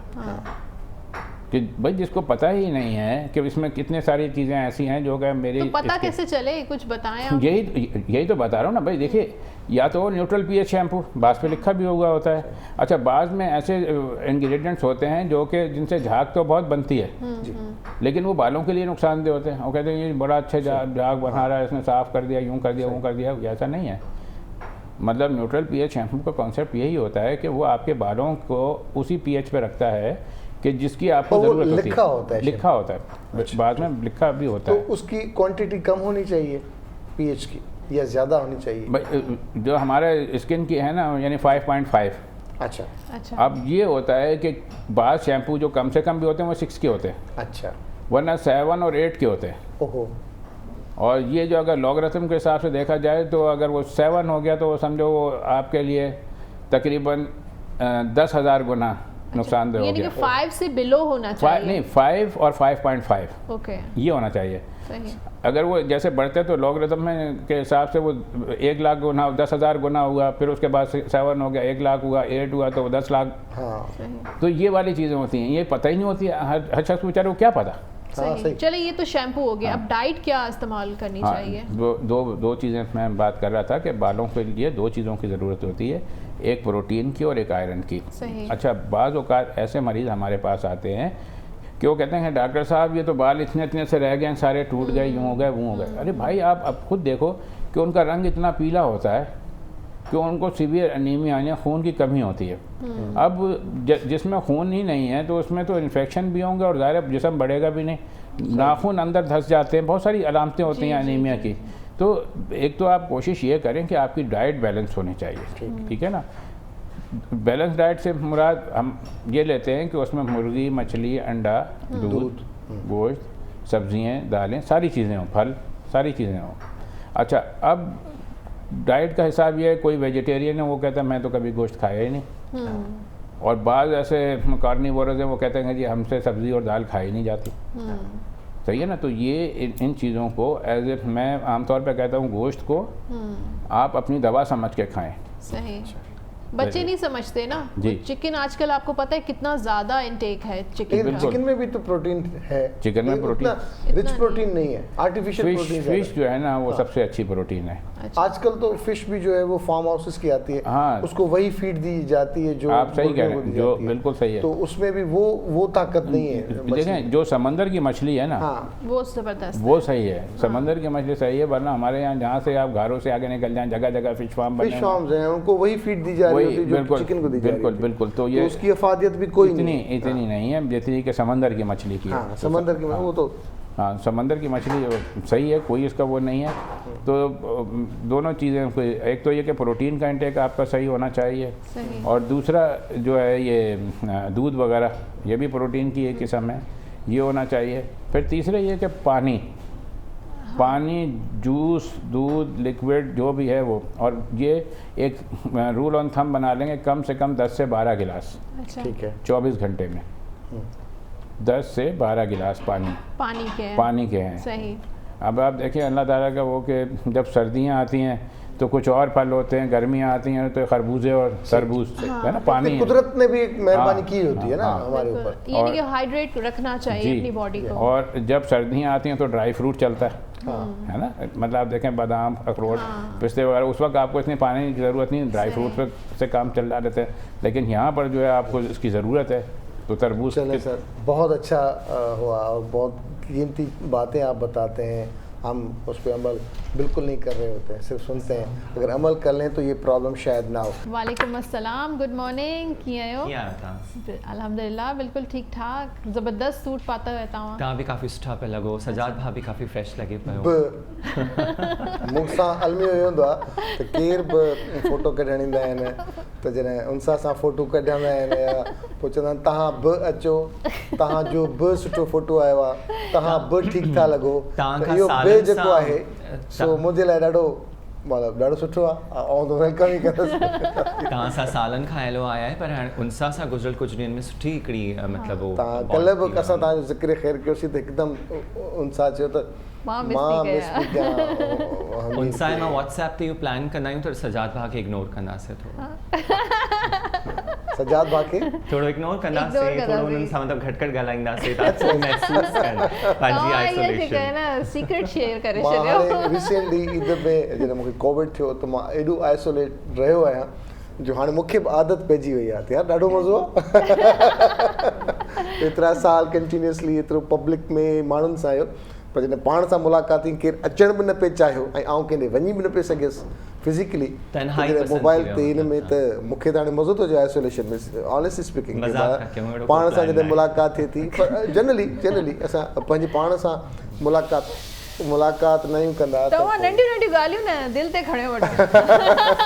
सेंसिटिव नेचर आहे। ऐं हींअर असांखे जीअं महिमान जॉइन कयो आहे, असां हमेशह ॻाल्हि कंदा आहियूं कॉन्फिडेंस जी, असां ॻाल्हि कंदा आहियूं कुझु करण जी, कुझु नवाण जी, कुझु क्रिएटिविटी जी, क्रिएशन जी। ऐं अक्सर असां पंहिंजे प्रोग्राम्स में ॿुधाईंदा आहियूं त जापान में हू पंहिंजे ॿारनि खे मुनफ़रिद थियणु सेखारींदा आहिनि। तव्हां ॿियनि पूरी दुनिया जे ॿियनि ॿारनि खां मुनफ़रिद कीअं आहियो, तव्हां पंहिंजे कज़न्स खां, भाइरनि खां मुख़्तलिफ़ कीअं आहियो, तव्हांजूं ॻाल्हियूं, तव्हांजो हथु, तव्हांजा लफ़्ज़ हर ॿिए माण्हू खां मुख़्तलिफ़ कीअं हुजणु खपनि। तीअं असां वटि कुझु अहिड़ा दिमाग़, अहिड़ो कॉन्फिडेंस, अहिड़ियूं असांजूं भेनरूं, अहिड़ा असांजा भाउर जेके चाहिनि था त असां ॿियनि खां मुख़्तलिफ़ कीअं कयूं, कहिड़ो कमु मुख़्तलिफ़ हुजे। ऐं जे बि पाकिस्तान में छा पूरी दुनिया में मुख़्तलिफ़ करण जी कोशिशि कई आहे, उनखे साराहियो वियो आहे, एप्रिशिएट कयो वियो आहे, सुठो ॾिठो वियो आहे, पर पॉज़िटिव एस्पेक्ट में। त हींअर जीअं असांखे जॉइन कयो आहे, उहा ॾाढी सुठी आर्टिस्ट आहे, विजुअल आर्टिस्ट आहे, डिज़ाइनर आहे, सुठो सोचे थी, सुठे करण जी कोशिशि करे थी, अलाह सां हुनखे कामयाबी बि ॾिनियूं आहिनि। असांखे जॉइन कयो आहे बाख पीरज़ाद। अस्सलाम वालेकुम बाख, कीअं आहियो तव्हां? वालेकुम सजाद, वालेकुम सलाम। बिल्कुल ठीक, तव्हां ॿुधायो? हैप्पी तव्हां बि न चंदुसि, मां इहो चंदुसि तव्हां ॾाढा सुठा था लॻो। इहो बि जो केॾो वॾो कंट्रीब्यूशन आहे असांजे जुमलनि में। कीअं आहियो हिन पासे ॾांहुं आर्ट? इहो हिकिड़ो नवाण चइजे हिकिड़ी, छो त आउं जे फैमिली बैकग्राउंड सां मुंहिंजो वास्तो आहे। बलड़े जी जो सर्टिफिकेट काफ़ी आहे, डोमिसाइल में अगरि बलड़े जी लिखियल आहे तो उन में नंढो हिकिड़ो स्टार उहो बि आहे, आहे त माशाल्लाह बलड़े जी जो केरु आहे त उहो ज़ाहिर आहे पैशनेट बि हा, हूंदो, कुझु न बलड़े कुझु जी- करे बि बलड़े जी ॾेखारींदो, उन में मिटीअ मां कुझु नवाण करण जी जुस्तजू बि हूंदी। बिल्कुलु ईअं। सो मुंहिंजो तमामु फैमिली बैकग्राउंड में लेखक, राइटर्स, पोएट, अदीब ख़ानदान में माशाल्लाह बिल्कुलु ईअं आहे। आहे ज़ाती तौर ते। मुंहिंजो एज एन आर्ट सां रिलेटेड फील्ड आहे, उहो बि हिकिड़ी आर्ट ई आहे, हा, as a definitely। Poetry writing. पर मुंहिंजो वरी मुसवरी जे पासे आहे। मुंहिंजी पंहिंजी graduation as a fine artist मां ग्रेजुएट कयो कराची यूनिवर्सिटी जे विजुअल स्टडीज़ डिपार्टमेंट जी। 2012 में। उनखां पोइ फ्रीलांस आउं प्रैक्टिस कयां पई, पेंटिंग्स कयां पई पंहिंजे मूड जे हिसाब सां, वर्सिटिलिटी जे हिसाब सां, अलॻि अलॻि मीडियम्स ट्राई करणु, अलॻि अलॻि क़िस्म जो प्लेटफॉर्म खे यूज़ करणु, उन जे मीडियम्स खे उन सोसाइटी में थोरो यूनिक तरीक़े सां, मतिलबु पेंटिंग्स एज अ पेंटिंग ही तव्हां अगरि ॾिसो त पेंटर्स त तमामु घणा आहिनि, पर आउं सोचींदी आहियां मूंखे पेंटिंग अचे थी त मतिलबु सिर्फ़ु कैनवस ते ई मां पेंट छो कयां। सो मूंखे का दीवार का भित नज़र ईंदी आहे त मां उन ते बि पेंट कंदी आहियां। मूंखे फर्नीचर जेको पीस अहिड़ो घर में नज़र ईंदो आहे जेको मां सम्झंदी आहियां त इन ते पेंटिंग कजे रिनोवेट थी वेंदो त मां फर्नीचर बि पेंट कंदी आहियां, मां दीवारूं बि पेंट कंदी आहियां, मां कपिड़े ते बि पेंट कंदी आहियां। त छो जो आर्ट त हिकु हुनर आहे न, जीअं राइटिंग हिकिड़ो हुनर आहे। जब तव्हांखे राइटिंग अचे थी त जीअं पोइट्री में ई तव्हां ॾिसो त सिर्फ़ु गज़ल न आहिनि, सिर्फ़ु नसरी न आहे, तमामु घणियूं शयूं आहिनि। ईअं पेंटिंग में बि why only canvas to use the paint. तो मतिलबु मां हमेशह थोरो इन शइ जी मूंखे काफ़ी जुस्तजू रहंदी आहे। जेको आर्टिस्ट आहे न उनखे उन जूं अखियूं मुख़्तलिफ़ थियनि थियूं। मां त ईअं ॾिठो आहे आर्टिस्ट जूं अखियूं ॿियनि अखियुनि खां मुख़्तलिफ़ आहिनि, हू शयुनि खे ॿिए अंदाज़ सां ॾिसे, ऑब्जर्वेशन हुनजी ऑब्जर्वेशन चेंज हूंदी आहे, डिफरेंट आहे। तव्हांखे छा रिसेप्शन मिली सोसाइटी मां? त हिकिड़ी छोकिरी आहे या स्पेशली असांजे सिंधी फैमिलीज़ में जेकी छोकिरियूं आर्टिस्ट थियणु चाहींदियूं आहिनि त उनखे एतिरो वेलकम घटि कयो वेंदो आहे। चलो अगरि माइट पढ़ियल लिखियल आहे सम्झो ठीकु आहे, शौक़ु अथसि करे वठे, डॉक्टर्स वग़ैरह जी फील्ड वधीक जी जी बिल्कुलु न। इहो मूं हिकिड़ो तमामु कॉमन सुवालु आहे जेको अक्सर मूंखां पहिरियों इहो सुवालु पुछियो वञिबो आहे ऐं मां बिल्कुलु मतिलबु इहा सभिनि मां हिकिड़ो मेन चैलेंज हूंदो आहे कंहिं बि औरत जे लाइ असांजी सोसाइटी में वञणु। त मतिलबु औरत ते त डिपेंड करे थो, उहा कॉन्फिडेंस हुजे, उनखे सोसाइटी खे फेस करण जो हुजे, उहो थोरी बोल्ड बि हुजे, फैमिली सपोर्ट बि हुजे। पर आउं चवां थी त औरत जी आज़ादी ऐं औरत जो जेको हिकिड़ो फ्री थी सोसाइटी में पंहिंजा ख़्याल कन्वे करणु औरत खां वधीक मर्द ते डिपेंड थो करे। मूंखे मुंहिंजी लाइफ में अहिड़ा मर्द मिलिया आहिनि जेके सपोर्ट कनि था। त मतिलबु अगरि तव्हांजी सोसाइटी जा मर्द सपोर्टिव हूंदा त तव्हांजी सोसाइटी जूं औरतूं पाण उभरंदियूं, उन सोसाइटीअ जा ॿार बि उभरंदा, उन सोसाइटीअ जा मर्द पाण बि दानिश्वर थींदा ऐं उहा सोसाइटी ऑटोमेटिकली तरक़ी बि कंदी। ऐं छो त मर्द दानिश्वर हूंदा, उहे सुठी सोच रखंदड़ हूंदा त औरतुनि खे बि कंहिं क़िस्म जी का रुकावट फील न थींदी पंहिंजे कंहिं बि क़िस्म जी फील्ड खे चूज़ करण जी ऐं उन्हनि खे पंहिंजो पाण इज़हार करण जी। न ॾाढो सुठो, ॾाढो सुठो। अच्छा, कुझु आर्टिस्ट हूंदा आहिनि पंहिंजी पेंटिंग जे ज़रिए मैसेज ॾींदा आहिनि, तव्हां बि का अहिड़ी पेंटिंग्स कयूं आहिनि? मैसेज आर्टिस्ट जी पेंटिंग में मैसेज न हूंदो आहे, उनजे स्टाइल में मैसेज हूंदो आहे। मां पर्सनली सम्झंदी आहियां हिकिड़े आर्टिस्ट जी हिकिड़ी पंहिंजी लैंग्वेज हूंदी आहे, इनखे चइबो आहे असांजी आर्ट जी दुनिया में लैंग्वेज ऑफ आर्टिस्ट। त उनजी हिकु क़िस्म जा कलर पैटर्न्स हूंदा आहिनि, त पर उन में बि कंहिंजा हूंदा आहिनि, कंहिं आर्टिस्ट जा न हूंदा आहिनि। छो जो मतिलबु उहो पाण कंहिंजो उनजो हिकिड़ो मीडियम न हूंदो आहे। जीअं मां सम्झां थी, मुंहिंजो तव्हां कमु ॾिसंदव तव्हांखे हिकु क़िस्म जो कमु न लॻंदो। किथे मां कंटेम्पररी कयो आहे, किथे मां पेंट कयो आहे, किथे मां एब्स्ट्रैक्ट, हींअर अॼुकल्ह मां एब्स्ट्रैक्ट पेंटिंग्स बि कयां, लार्ज एब्स्ट्रैक्ट ते एब्स्ट्रैक्ट एक्रेलिक कैनवस ते। त इहो मां हींअर ई स्टार्ट कयो आहे। त मुंहिंजो हिकु करो को कमु न आहे जेको तव्हां ॾिसी सम्झो त हिन क़िस्म जो कमु आहे। पर काफ़ी अहिड़ा आर्टिस्ट हूंदा आहिनि जंहिंजो हिकिड़ो स्टाइल हूंदो आहे, उहे अॼु पोइ पंहिंजे पाण खे जीअं चइबो आहे ॻोल्हे लभंदा आहिनि। मुंहिंजो शायदि उहो अञा वक़्तु न आयो आहे जो मां सम्झां त माना this is something that related to me totally. नहीं, पर एक बार समझा डॉक्टर साहब भी समझ जाते हैं कि जो पेशेंट आता है कि ये इसको फार्मूला ने ख़राब किया है, इसको कुछ ज़्यादा कोई ब्लीच किया है, उस पर स्किन ख़राब हुई है। आप भी पेशेंट का रंग देख के समझ जाते होंगे कि मुंह का अलग, हाथों का अलग और पैरों का अलग है। तो आर्टिस्ट ही होते हैं ना। बिल्कुल सही। और ये तो डर्माटोलॉजिस्ट तो होते ही खूबसूरती का डॉक्टर है मेरे ख्याल से। जी डॉक्टर सही कह रहे हैं। बिल्कुल सही है। तो इस तरह के जो पेशेंट आते हैं तो आप देख के समझ जाते हैं कि क्या कलरिंग हुई हुई है? अल्हम्दुलिल्लाह तकरीबन 90% को समझ जाते समझ जाते हैं यार। ये हैं। एक आध मरतबा मेरे साथ अपनी प्रैक्टिस में ऐसा हुआ कि एक पेशेंट लड़का था, उसके चेहरे पे बहुत दाने निकले हुए थे। अच्छा। तो मैंने यही सोचा कि ये आके मुझसे ये कहेगा कि डॉक्टर साहब अपनी चेहरा देखें कितना ख़राब हो रहा है। अब जैसे आके बैठा तो मैंने कहा, शुरू हो गया। बजाय है कि वो सबसे ज़्यादा तो एक्सपोज एरिया जो होता है वो फेस होता है। मैंने तुमने अपने चेहरे का बेड़ा गर्क कर दिया, तुम्हें कुछ ख्याल नहीं आया है? अब आ रहे हो? कहना सर मुझे चेहरे का नहीं और पैर पे दाना निकला हुआ उस वक्त मुझे ख्याल आया कि जो होता है ना ज़रूरी नहीं होता। जब मैं इंग्लैंड में था, मेरा थीसिस था, मेरे प्रोफेसर ने जब था ना वाइवा किया मुझसे, तो मैंने मेरी रिसर्च थी विटिलिगो पे, बर्ड्स पे जी। अच्छा। तो मैंने उसमें एक लफ्ज़ का लिखा था कि every patient is very worried about जो है ना विटिलिगो, जो भी उसकी बीमारी होती है।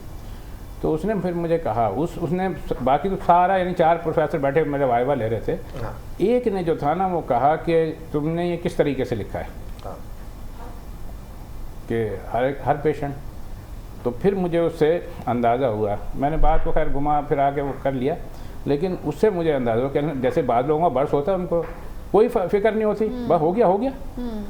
तो मतलब ज़रा सी चीज़ें होती हैं जिसको हम जो होते हैं ना पहले बहुत वो समझते हैं कि कुछ नहीं है, और बात कुछ भी नहीं होती लेकिन वो बहुत कुछ होती है। तो हम जब हमारी फील्ड में फिर ये होता है बड़ा केयरफुल रहना पड़ता है।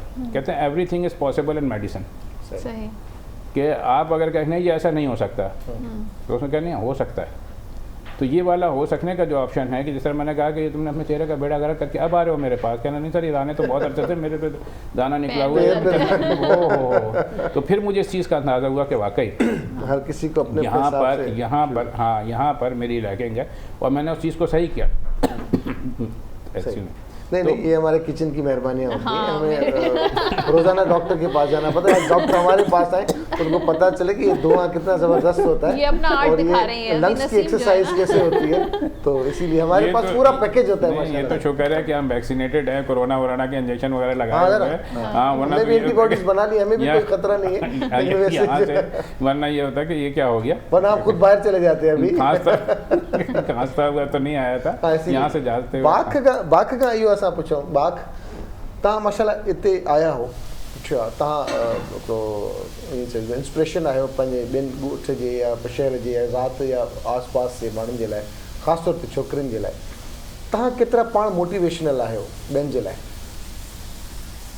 मूंखे तमामु हिकिड़ी एप्रिसिएशन मिली आहे। मां सम्झां थी त जेके यंगस्टर मुंहिंजूं फैमिली जूं मुंहिंजे ॻोठ जूं छोकिरियूं आहिनि, मूंखे चवंदियूं बि आहिनि त मतिलबु वी इंस्पायर यू, ऐं मूं मां तमामु हूंदियूं आहिनि, पर मां पंहिंजे पाण खे अञा इन क़ाबिल सम्झां नथी त मूं मां केरु मुतासिर थी सघे, छो जो आउं पाण उन जस्तजू में आहियां। मूंखे पाण खे अञा हिकिड़ी सेटिस्फेक्शन लेवल हींअर उन हिसाब सां मां सम्झां थी त हिकिड़ी तमामु असांजी सोसाइटी में अञा वॾा माण्हू आहिनि, अञा वॾा आर्टिस्ट आहिनि, ऐं अञा तमामु खोड़ शयूं आहिनि जेके इम्प्रूवमेंट जंहिंजे लाइ तमामु ज़रूरी आहे।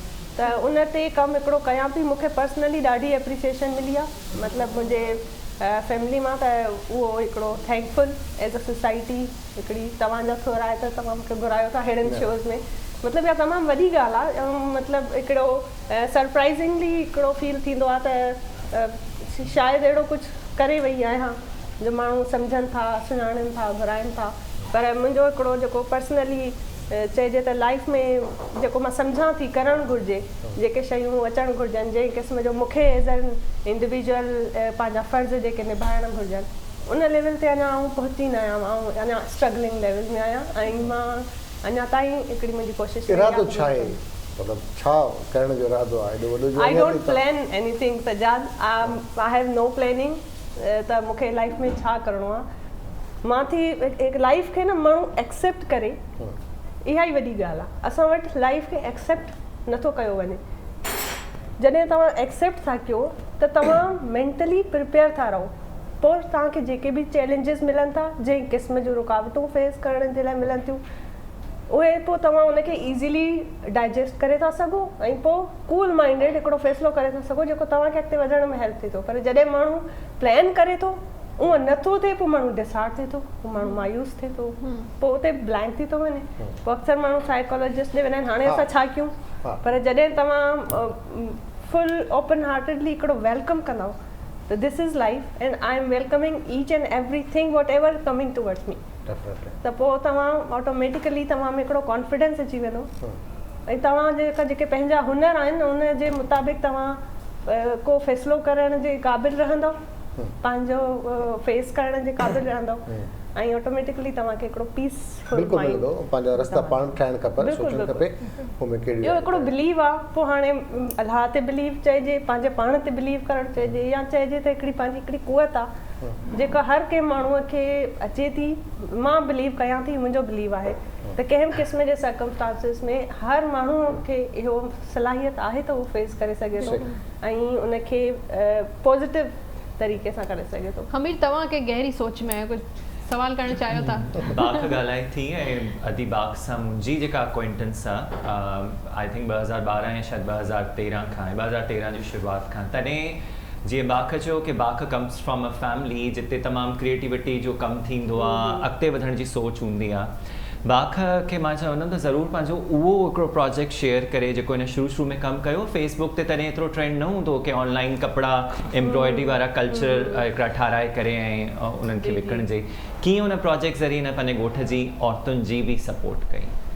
जी हमीर बिल्कुलु यादगिरूं हमीर जो मेमोरी कार्ड मां ॾिठो ॾाढो ज़बरदस्त आहे। हा बिल्कुलु न मां हिकिड़ो इन जो असल में स्टार्ट ईअं थियो, ऐं अञा स्टूडेंट हुयसि 3rd ईयर में, त असांजो छो त ॻोठ आहे, तव्हांखे ख़बर आहे ॻोठ में छोकिरियुनि जूं ऐं लेडीज़ जी हिकिड़ी हॉबी रहंदी आहे त छो त उते इंटरनेट लेवल बि एतिरो सुठो न आहे, इलेक्ट्रिसिटी फैसिलिटीज़ ओतिरियूं न आहिनि, त उहे छा कंदियूं आहिनि एम्ब्रॉयडरी या टुक जो कमु, बर्थ जो कमु कंदियूं आहिनि, उहा उन्हनि जी पार्ट ऑफ लाइफ हूंदी आहे, डेली रूटीन जो हिसो हूंदो आहे। पोइ ॿियो कुझु न त वेठे वेठे हिकिड़ो गॾु तयारु कंदियूं, पोइ असांखे मोकिलींदियूं, असांजे स्कूल खां वठी इवन मुंहिंजूं कज़न बि जेके ॻोठ में थियूं पढ़नि छोकिरियूं, पोइ मां यूनिवर्सिटी खणी वेंदी हुअसि, उनजी मूंखे काफ़ी हिकिड़ी एप्रिसिएशन मिली। मुंहिंजे टीचर्स खे, असांजे जेके आर्टिस्ट जो को आर्टिस्ट हूंदा हुआ, मुंहिंजा क्लास फेलोज़ हूंदा, उहे उन शइ खे बाय कंदा, हिकिड़ी एप्रिसिएशन मिलंदी।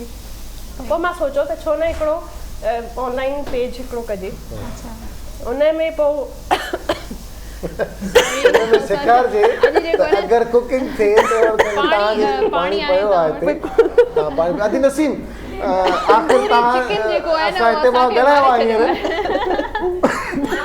पुलिस तंदूरी चिकन जो जेको मसालो आहे न तव्हां जेको पुलिस घुराई आहे मूं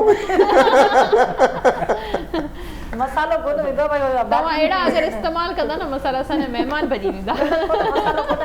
ऐं जेको आहे सो मां ॻाल्हायो आहे, पुलिस अचे थी थोरी देरि में, दरवाज़ो बंदि कयो अदी नसीब खे, अॼु असां जेको आहे सो न माशाल्लाह ज़बरदस्त अहिड़ो छा था ठाहियो जो असांखे खंघि थी थिए, इहो तव्हांजो अॼु वाक़ई ज़बरदस्त ख़ुशबू आहे। तंदूरी चिकन आहे त हुन में इहे थींदियूं तंदूरी में ज़ाहिरा बारबेक्यू ठहे थो, कोयले जी बाफ़ था ॾियो हुन पोइ ॾींदसि कोयले जी एंड में, उहा त एंड में हाणे अञा फिलहाल कोयलो बि रहियल आहे। हींअर मतलब फ्राई पियो थिए जो एतिरी ज़्यादा फ्राई थिया त पोइ कोन थिए, छा पिया कयो? हिन में थोरो ऑयल विझी उनखे रुगो फ्राई मतिलबु जीअं स्टीम में पचायो पिया हुनजी। हा उनजो पाणी सुकाइणा हूंदा, ख़ुश्क थी वेंदो, पोइ असां हिन में कोयलो ॻाल्हायूं था त आधा हमीर जेको आहे न सिलो सिलो तव्हांखे का ख़ुशबू न पई अचे, का खंघि कीअं बर्दाश्त कयो मूंखे कीअं बर्दाश्त ॿुधायो तव्हांजी फीलिंग्स ज़रूरु ॿुधायो। तंदूरी नाइट्स त तव्हां ॿुधियो न, तंदूरी मॉर्निंग हाणे जीअं अती वरी ढक खोलियो त हिकिड़ो अरोमा जेको आहे पर असांखे इहो आसरो थी वेंदो आहे कि मज़ेदार रेसिपी जेका आहे न उहा ठहे पई। बाख जी ॻाल्हि खे कंटिन्यू कंदमि मां, मूंखे यादि आहे अॼु बि 2012 में when I used to host a morning show, मूंसां गॾु जवेरिया हूंदी ऐं बाख आई उते पंहिंजो सॼो सामान खणी। बाख जी हिकिड़ी ॻोठ जी औरत फ़ोन करे इहो चयो हुयो त मूं वटि का सपोर्ट अर्निंग न हूंदी हुई। बाख खे जॾहिं मां इहे शयूं विकणणु शुरू कयूं, ऑनलाइन माण्हुनि उनखे पज़ीराई ॾिनी, तॾहिं उन ख़ातून जेका हिकिड़ी मेह वरिती ऐं उन खां बाद में हिकिड़ो ईअं चइजे त सपोर्ट सिस्टम उन जी फैमिली जे लाइ शुरू थियो। अच्छा ज़बरदस्त। जी जी तो मतलब आऊं ही पाण मां शुरू कई त मां यानी कि तव्हां ॿी फीमेल्स खे बि प्रमोट कयो था। जी जी त हाणे फेसबुक ते पोइ हिकिड़ो पेज कयमि, उन सां छा थियो मूंखे तमामु सुठी एप्रिसिएशन मिली। जेके दुबई में कैनेडा में उते जेके असांजा सिंधी वञी वेठा आहिनि उन्हनि उते उन्हनि बि हिकिड़ो बुटीक खोलिया आहिनि, पोइ तमामु बल्क में ऑर्डर्स मिलंदा हुया। पोइ मां चवंदी हुअसि मां एज़ अ आर्टिस्ट हायर कयां कंहिं बि कंपनी जा उन्हनि खे ॾियां त मां पंहिंजनि माण्हुनि खे छो न ॾियां। मुंहिंजो ॻोठु आहे तमामु, उते बि हुनर तमामु घणो आहे। उहा ई शइ मतिलबु ही तव्हां ॾिसो जेके अॼुकल्ह जा ब्रांड्स आहिनि, खादी आहे, जनरेशन आहे, मतिलबु इन सेम इहा हाणे उन्हनि जा हिकिड़ा पंहिंजा त आहिनि, पर आउं एॾा महांगा महांगा उतां छो वठां, ऐं पंहिंजनि माण्हुनि खां पंहिंजी डिज़ाइन करे पाण उन्हनि खां छो न उहो करायां। कीअं लॻो तव्हांखे कीअं कुकिंग डाइव हले पई? तव्हां किचन सां तव्हांजो वास्तो पवे या न घर में? घटि पवंदो आहे, पर किचन में बि आउं काफ़ी कंदी आहियां। मुंहिंजो घटि पवंदो आहे छो जो मुंहिंजी डेली रूटीन में जेको हूंदो आहे उहा डेली रधण पचाइण न हूंदो आहे, पर मूंखे ईंदो सभु कुझु आहे। मां पंहिंजे मूड जे हिसाब सां पचाईंदी आहियां। जॾहिं मां पचाईंदी आहियां पोइ चवंदी आहियां किचन में ॿियो केर बि न हुजे।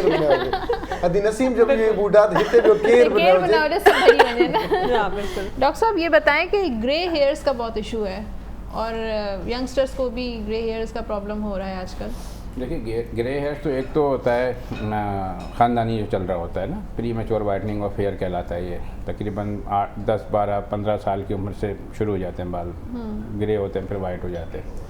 और दूसरे 2-3 जो अहम चीज़ें मैंने बताई पहले जिस तरह प्रोग्राम के शुरू में, कि एक तो पानी का जो है इंटेक बहुत होना चाहिए। पानी जो हम नहाने के लिए पानी इस्तेमाल कर रहे हैं सही, वो किस तरह का है। हार्ड वाटर जो होता है इससे ज़्यादा जो होता है अगर premature greying of hair हो जाती है। दूसरी बात ये होती है कि जिस तरह से हम जो शैम्पू वगैरह यूज़ कर रहे होते हैं, पता नहीं होता है कि किससे सर धोना है, क्या करना है, तो उसकी वजह से भी, क्योंकि उसमें जो केमिकल्स होते हैं वो बालों की जड़ों के लिए ख़तरनाक होते हैं और उससे जो मेलानिन या कलर बनाने वाले सेल्स होते हैं वो काम करना आस्ता आस्ता ख़त्म कर देते हैं या कम कर देते हैं। उसकी वजह से ये ग्रेइंग ऑफ हेयर हो जाती है। फिर तीसरा इंटेक की बात, जिस तरह के आपकी खुराक जो है उसमें जो बैलेंस डाइट की हमने बात की कि जी खाने में जो है आपको जो है अंडा, मुर्गी, मछली, प्रोटीन, पानी, फ्रूट, जूस, दूध वगैरह सारी चीज़ें जो हैं वो होनी चाहिए। फिर आमतौर पे लोग मेहंदी लगा लेते हैं या कोई और डाई करा लेते हैं। ये डाइज भी जो होते हैं बालों के लिए ख़तरनाक होती हैं। अच्छा। क्योंकि उसमें जो केमिकल्स होते हैं बालों का जो होता है वो रिएक्शन कर जाते हैं जो बालों की जड़ों में कलर बनाने वाले सेल्स होते हैं, उसकी वजह से भी होती है ये पहले ग्रेइंग ऑफ हेयर होती है और फिर जो है ये वाइटनिंग ऑफ हेयर में तब्दील हो जाती है। सही। और इस चीज़ का हमेशा याद रखें कि अभी तक कोई भी ऐसा इलाज दरियाफ्त नहीं हुआ जो सफ़ेद बालों को काला कर दे। अच्छा। हाँ, अभी तक कोई टोटके तो इतने बताते रहते हैं, ये सब बेकार की बात होती है। ऐसा कोई भी ऐसा नहीं होता। नेट पे आप चले जाएं 1000 आप कह रहे हैं कि डाई भी नहीं लगाना चाहिए, अब वाइट बाल आएंगे तो डाई तो लगाना चाहिए, क्या करें? असल मसला ये होता है कि आप उस वक्त तक अवॉइड करें, क्योंकि होता क्या है कि इसके अंदर जो डाई के अंदर जो केमिकल्स होते हैं ना वो इंतहाई ख़तरनाक होते हैं, क्योंकि वो जो होता है हमारे जो ऑलरेडी जो सेल्स बना रहे होते हैं, मेलानोसाइट जो कलर बना रहे होते हैं, उनको भी वो कलर बनाने से रोकते हैं और उनको आस्ता आस्ता डैमेज कर देते हैं। नतीजा ये होता है कि अगर एक मरतबा आप डाई लगाते हैं तो आपके 5% of the hair will become permanently white. अच्छा। 2 मरतबा लगाई, वो कहते हैं दोबारा ज़्यादा हो जाते हैं डाई करने से। हाँ बिल्कुल। 2 मरतबा लगाई, 3 मरतबा लगाई, अब अगर ने 5-6 मरतबा लगा लिया तो आपके 50% बाल सफ़ेद हो गए। अब तो आप मजबूर हैं। बिल्कुल ऐसे तो ही है। अवॉइड करेंगे जहाँ तक आप ना लगा तो सकें। करें तो क्या करें फिर? भाई देखिए इसमें आजकल जो है ना मैं वैसे आमतौर पे से कम से कम 10 साल का तो डिफरेंस होता है। हाँ, मैं एक बात कहता हूँ कि मैं कभी भी किसी प्रोडक्ट का नाम नहीं लेता। ये अनएथिकल है कि आप मार्केटिंग कर रहे हैं किसी भी चैनल पे बैठ के, ये गलत बात है, ऐसा नहीं करना चाहिए। वैसे पोलैंड का शैम्पू आता है फार्मा सीरीज के नाम से। हाँ, तो वो ये कहते हैं कि जितने हो गए हाँ। सफ़ेद, ये मज़ीद को सफ़ेद होने से रोकेगा। अच्छा। तो इस तरह के जो है ना वो फ़र्क पड़ता है उससे? बिल्कुल फ़र्क पड़ता है। अच्छा, बिल्कुल फ़र्क पड़ता है। कोई भी एज हो? नहीं, एज ज़ाहिर है कि अगर एक आदमी 30 साल से ऊपर हो गया, 35 साल से, वो अगर कोशिश करे कि मेरे बाल जो सफ़ेद हैं वो काले हो जाए, नामुमकिन है। अच्छा। लेकिन ये जो छोटी उम्र के होते हैं ना 18 साल, 20 साल, 25 साल, उसमें हम उसको कर सकते हैं। लेकिन जो 35-40 का हो गया अब उसको क्या करना है? वैसे तो ठीक है आप डाई इस्तेमाल करें। आपने ये देखा कि जो लोग मेल्स की बात मैं कर रहा हूँ जो हेयर डाई इस्तेमाल करते हैं, उनके आप देखें कि आहिस्ता आहिस्ता उनके सीने के बाल भी सफ़ेद होना शुरू हो जाते हैं। एज Eyebrows के हो जाते हैं। आईब्रोज के हो जाते हैं ना, सही है ना। जी, जी। तो उसकी वजह क्या होती है, क्योंकि ये तो जज्ब हो रहा है ना सारे का सारा। अच्छा, ये जो खवातीन डाई शाई कराती रहती हैं सर, इसका जी उनमें फ़र्क कम पड़ता है मेरे वजह ख्याल ये से। होती है कि जो अच्छे ब्यूटी सैलून होते हैं ना, वो जड़ों में नहीं करते हैं, अच्छा। वो 1 इंच ऊपर उठा के करते हैं। अच्छा, जब भी अगर डाई करना है तो थोड़ा सा ऊपर उठा के किया जाए, ओके, रूट्स में नहीं करना रूट्स में नहीं करना चाहिए। अगर रूट्स को आपने डैमेज कर दिया तो वो फिर परमानेंट हो गए। एक मतलब जब परमानेंट आपके अंदर ही वाइट, चले गए ना, लेकिन उसके फिर जो भी इतने केमिकल है। सफ़ेद नहीं होते लड़कियों के बाल जितने तेज़ी से मर्दों के बाल सफ़ेद होते हैं। नहीं, हम लोग तो देखें, वैसे भी ये आजकल exposure, इतने ज़्यादा sun ex- डाई इस्तेमाल करते हैं। सन एक्सपोजर जो है ना एक बहुत बड़ी चीज़ होती है।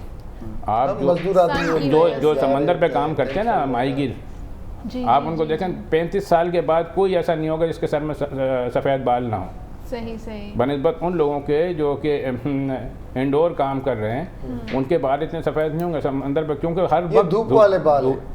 धूप भी जिसको तो- बोलते हैं ना, हमने धूप पे थोड़ी बाल धूप सफ़ेद पे, किए। वो वाले धूप वाले बाल, वो समंदर में लेकिन एक्सपोजर होता है तो ये बात सही है कि धूप में बाल सफ़ेद हो जाते हैं, हाँ। लेकिन ये बात गलत है कि नज़ले से बाल सफ़ेद हो जाते हैं। वो कहते हैं ना अच्छा, जी मुझे नज़ले से नहीं होते नहीं क्या? नहीं नहीं ऐसा नहीं होता है। अच्छा। हाँ, कि कहते हैं जी मुझे नज़ला रहता है और मुझे नज़ले की वजह से बाल सफ़ेद हो गए, नज़ले ये से सही ये गलत ये concept गलत है। धूप में रहने से ओके, और मतलब जो हार्श एनवायरनमेंट होता है उसके अंदर आपका वो हो जाता है, जिनके पानी जो होता है वो फ्रेश वाटर नहीं होता, तो वो उसकी वजह से भी जो है हाँ। खारे पानी स्ट्रेस से से हो भी जाता है। होते के हैं ना? टेंशन से भी तो नहीं, स्ट्रेस बाल- से होते हैं। स्ट्रेस, बीवी का टेंशन हाँ, है। ये भी एक है। खवातीन को इसलिए भी शायद नहीं होते कि उनकी बीवी नहीं ये- होती, पता तो नहीं इतना क्यों। टेंशन नहीं होता उनको। खवातीन के मैं तो बीवी कहती नहीं हूँ होती तो फिर दुनिया होता है ना। खवातीन के ज़्यादा होते हैं ना जल्दी, आप क्या कहते हैं? जी डिपेंड करता है कि ये जिसमें नहीं ऐसा तो नहीं side है, लेते हैं। बस जो केमिकल लगाएगा ना अपने सर में उसके बाल जल्दी सफ़ेद हो जाएंगे, बस ये याद रखें। सही। स्ट्रेस से होता है, स्ट्रेस चाहे होता वो है। मेल हो फीमेल हो। एक अगर आप नेट पे डालें ना हिस्ट्री, कोई न जाने जॉर्ज 5th था या 6th था, कौन सा ऐसा बादशाह था जो सोकर उठा था और उसके सारे बाल गिरे हो गए थे। अच्छा, हाँ, कोई ऐसे भी, स्ट्रेस नहीं हाँ था, कोई, बादशाह था हाँ ज़ाहिर हाँ है। बादशाह था वो, उसके सारे बाल हो गए। तो ये मतलब होता है, उसको कोई वो नहीं कह सकते। मुख्तलिफ होता है। अच्छा, बाक़ तव्हां असांखे ॿुधायो, तव्हां आर्टिस्ट आहियो, मिज़ाजन भी आर्टिस्ट आहियो, सभु शयूं, तव्हांखे इन में न पवंदो आहे फैशन कहिड़ो थो हले, कपिड़ा हे पायां, मूंखे फैशियल कराइणो आहे, मूंखे वार डाई कराइणा आहिनि, मूंखे ही डिज़ाइनर जा हे न, कपिड़ा, औरत दर्जी ॾे वञी अॼुकल्ह बाबा जे हितां ही पटी या ठाहे ॾिसो जा न, हितां। फीमेल जी कमज़ोरी है, ईअं त न चओ। इहा हुनजी फितरत में आहे। हाँ, आर्टिस्ट या हुजे या जेको असांजो बि जेको हुजे। क्रिएटर आहे न, जी। जे ये दुनिया ठाती आहे, जे औरत ऐं मर्द ठातो आहे, कुझु शयूं मर्द जी फितरत में हुन विधियूं आहिनि, कुझु शयूं औरत जी फितरत में आहिनि। इहा इंसान जी फितरत में आहे। हिन में औरत ऐं मर्द जो मां तव्हांखे हिकिड़ो हा, डिसएग्री कयां थी। हर को चाहींदो अॼुकल्ह आहे। जेतिरो मर्द फैशन खे फॉलो था कनि, सही जेतिरो कंसर्न आहिनि त मुंहिंजा वार कीअं था लॻनि हा। ऐं सुठो लॻा थो की न न, हा। त ईअं ई हमीर उहो बि बि जॾहिं अॼुकल्ह, वेंदो हा, हो न, पोइ बिल्कुलु। ईअं चवंदो हो कि हिते मुंहिंजो पिंपल पियो निकिरे या मूंखे फिलर इहा हिकिड़ी ठाहिणा आहिनि। इंसान जी फितरत आहे। को बि ह्यूमन बीइंग हुजे, उहो हिकिड़ो हिन शइ खे फॉलो करे थो, हुनजो कंसर्न हूंदो आहे त मतिलबु मां कीअं थो लॻां। तव्हां मूंखे बि हूंदो आहे ऑफकोर्स, हुन शइ जो हूंदो आहे, न, पर देखना, मां उहा एॾो artist एॾो फॉलो न कंदी आहियां। ऐं वरी पंहिंजो फैशन पाण क्रिएट कंदी आहियां मोस्ट प्रोबेबली। काफ़ी शयूं मां चवंदी आहियां फैशन उहो आहे जेको माण्हू सुठो कैरी करे। हाँ, सही। बिल्कुल। त ज़रूरी न आहे, तव्हांखे यादि हूंदो त कुझु साल अॻु में बिल्कुलु शॉर्ट शर्ट्स जो फैशन आयो, हाँ, हाँ। बिल्कुलु तमामु कमीसूं तमामु नंढियूं ऐं शलवार सां। मां उन दौर में उन शइ खे फॉलो न कयो, सही। छो जो मूंखे पर्सनली उहा शइ न पियो वणे। पर उन वक़्तु ईअं बि न पियो लॻे त दुनिया हिकिड़े पासे आई, मां वरी का अजूबो थी लॻा, हा। छो त मां उन वक़्तु जेको पायां पई, उन वक़्तु जेको शइ Actually, कई हुनखे सुठे कपिड़ा तरीक़े सभु सुठा सां हूंदा। माण्हू जेको सुठो तव्हां कैरी करे कैरी थो, कीअं बसि कयो इहो था, आहे। इहो डिपेंड कंदो आहे तव्हां हुन कपिड़नि खे बिल्कुलु, कीअं था बिल्कुलु। हर कैरी शइ खे कयो, उहो कैरी तव्हां करे। पंहिंजी शख़्सियत, पंहिंजे डोल मटोल खे तव्हां कीअं था तव्हां खणी फैशन हलो। जे मौजूदा फैशन मुताबिक़ जी। बि अगरि ड्रेसअप कयो ऐं तव्हां हुनखे अनकंफर्टेबल हुजो, हुनखे सुठो कैरी न कयो, उहो तव्हां ते सूट न बहितर आहे तव्हां न कयो त बहितर। बिल्कुलु। एग्ज़ैक्टली बहितर आहे तव्हांखे जंहिंमें कंफर्टेबल आहियो, तव्हांखे जेको शइ तव्हां कॉन्फिडेंस सां कैरी करे सघो, तव्हां उहो कयो, उहो तव्हांजो फैशन थी थो पवे। सही। हाँ, अच्छा, ये एज अ आर्टिस्ट तव्हांजी इंस्पिरेशन छा आहे? एज़ एन आर्टिस्ट मुंहिंजो पंहिंजो जेको वालिद आहे न, मां सम्झां थी उहो बि हिकिड़ो तमामु मुसवर न आहे। As an art visual art जी फील्ड सां रिलेटेड न आहे। शाह मोहम्मद पीरज़ादा हिकु वॾो नालो, पर मां सम्झां थी त काफ़ी शयूं जेके मां उन खां सिखियूं आहिनि लाइफ में, अच्छा, एज़ एन आर्टिस्ट बि सिखियूं आहिनि, जेके उन्हनि कॾहिं कयूं न आहिनि, पर मां सम्झां थी त मां उन्हनि मां सिखियूं आहिनि। And he is totally unaware of all this. त जेके उन ज़िंदगी में काफ़ी उहो सम्झंदो त उन कम न कया आहिनि कॾहिं, पेंटिंग्स उन्हनि न कयूं आहिनि, कंहिं क़िस्म आर्ट छा फील करे थो, आर्ट छा आहे, उहो उन हिसाब जो उन लेवल जी उनजी उहा न आहे। पर मां उन्हनि मां इंस्पायर थी करे पोइ मां पंहिंजे एज़ अ टैलेंट खे यूटिलाइज़ करे छॾियूं त मुंहिंजे लाइ हिकिड़ी source of inspiration in every manner of बिल्कुल लाइफ, जेसिताईं चाहे वो आर्ट हुजे, चाहे वो हस्बैंड बिल्कुल जी, फादर जी, भाउ जी तमामु सपोर्ट घणी न बिल्कुल हुजे त support का मुंहिंजे बि husband फीमेल जी, त अॻियां बिल्कुल। नथी वधी सघे। बिल्कुल बिल्कुल। अच्छा बाख तव्हां माशाल्लाह इंटीरियर डिज़ाइनर बि आहे, कयो पिया डिज़ाइनिंग? इंटीरियर डिज़ाइनिंग बि आऊं कयां पई, जीअं त मां तव्हांखे चयो त मां एज एन डिग्री या डिप्लोमा ॾिसी त मुंहिंजो इंटीरियर डिज़ाइनिंग जो उहो न आहे थियल ऑन पेपर ऑन डॉक्यूमेंटेशन, पर हिकिड़ो छो त आर्टिस्ट आहे न त उनजो माइंड खुली थो पवे, पोइ उहो बाउंड्रीज़ खे फॉलो नथो करे, उनजी का हद नथी रहे त मूंखे हिन हद ताईं कमु करिणो आहे, हिन हद ते न आहे करिणो। उहो पंहिंजे पाण खे अलॻि अलॻि मीडियम्स में अलॻि अलॻि प्लेटफॉर्म ते आज़माए थो, त आऊं बि आज़माईंदी आहियां एज़ एन इंटीरियर बि मुंहिंजो सेंस ऑफ जेको सिलेक्शन आहे उहो काफ़ी हूंदो आहे। रिसेंटली आऊं पंहिंजो कमिरो, पंहिंजे ॿारनि जो कमिरो पंहिंजे घर खे रेनोवेट कयो ऐं उहो बि काफ़ी सुठो। असां वटि जेके कॉन्ट्रेक्टर्स हूंदा आहिनि न, उहे शुरू कंदा आहिनि पंहिंजो घर ठहिराइण खां, बिल्कुलु जॾहिं उहो घर ठहिराईंदा आहिनि उन ख़बर पइजी वेंदी आहे त वारीअ जी ट्रक किथां थी अचे, सीमेंट केतिरे जो आहे, लोग ॿ 4-6 महीननि में पहुचंदा आहिनि मां हाणे कॉन्ट्रेक्टर थी वियो आहे। हाणे अगरि कंहिंखे घर ठहिराइणो हुजे न मूंसां राब्तो करे पंहिंजी शइ खां शुरूआत कबी आहे त जे ख़राब थींदी त पंहिंजी थींदी। त बाक़ बि उहो ई आहे या बाक़ प्रॉपर सिखियो आहे या कंहिंसां पंहिंजा आइडियाज़ शेयर कया अथई या कंहिंजे आइडियाज़ मां इंस्पायर हुजे?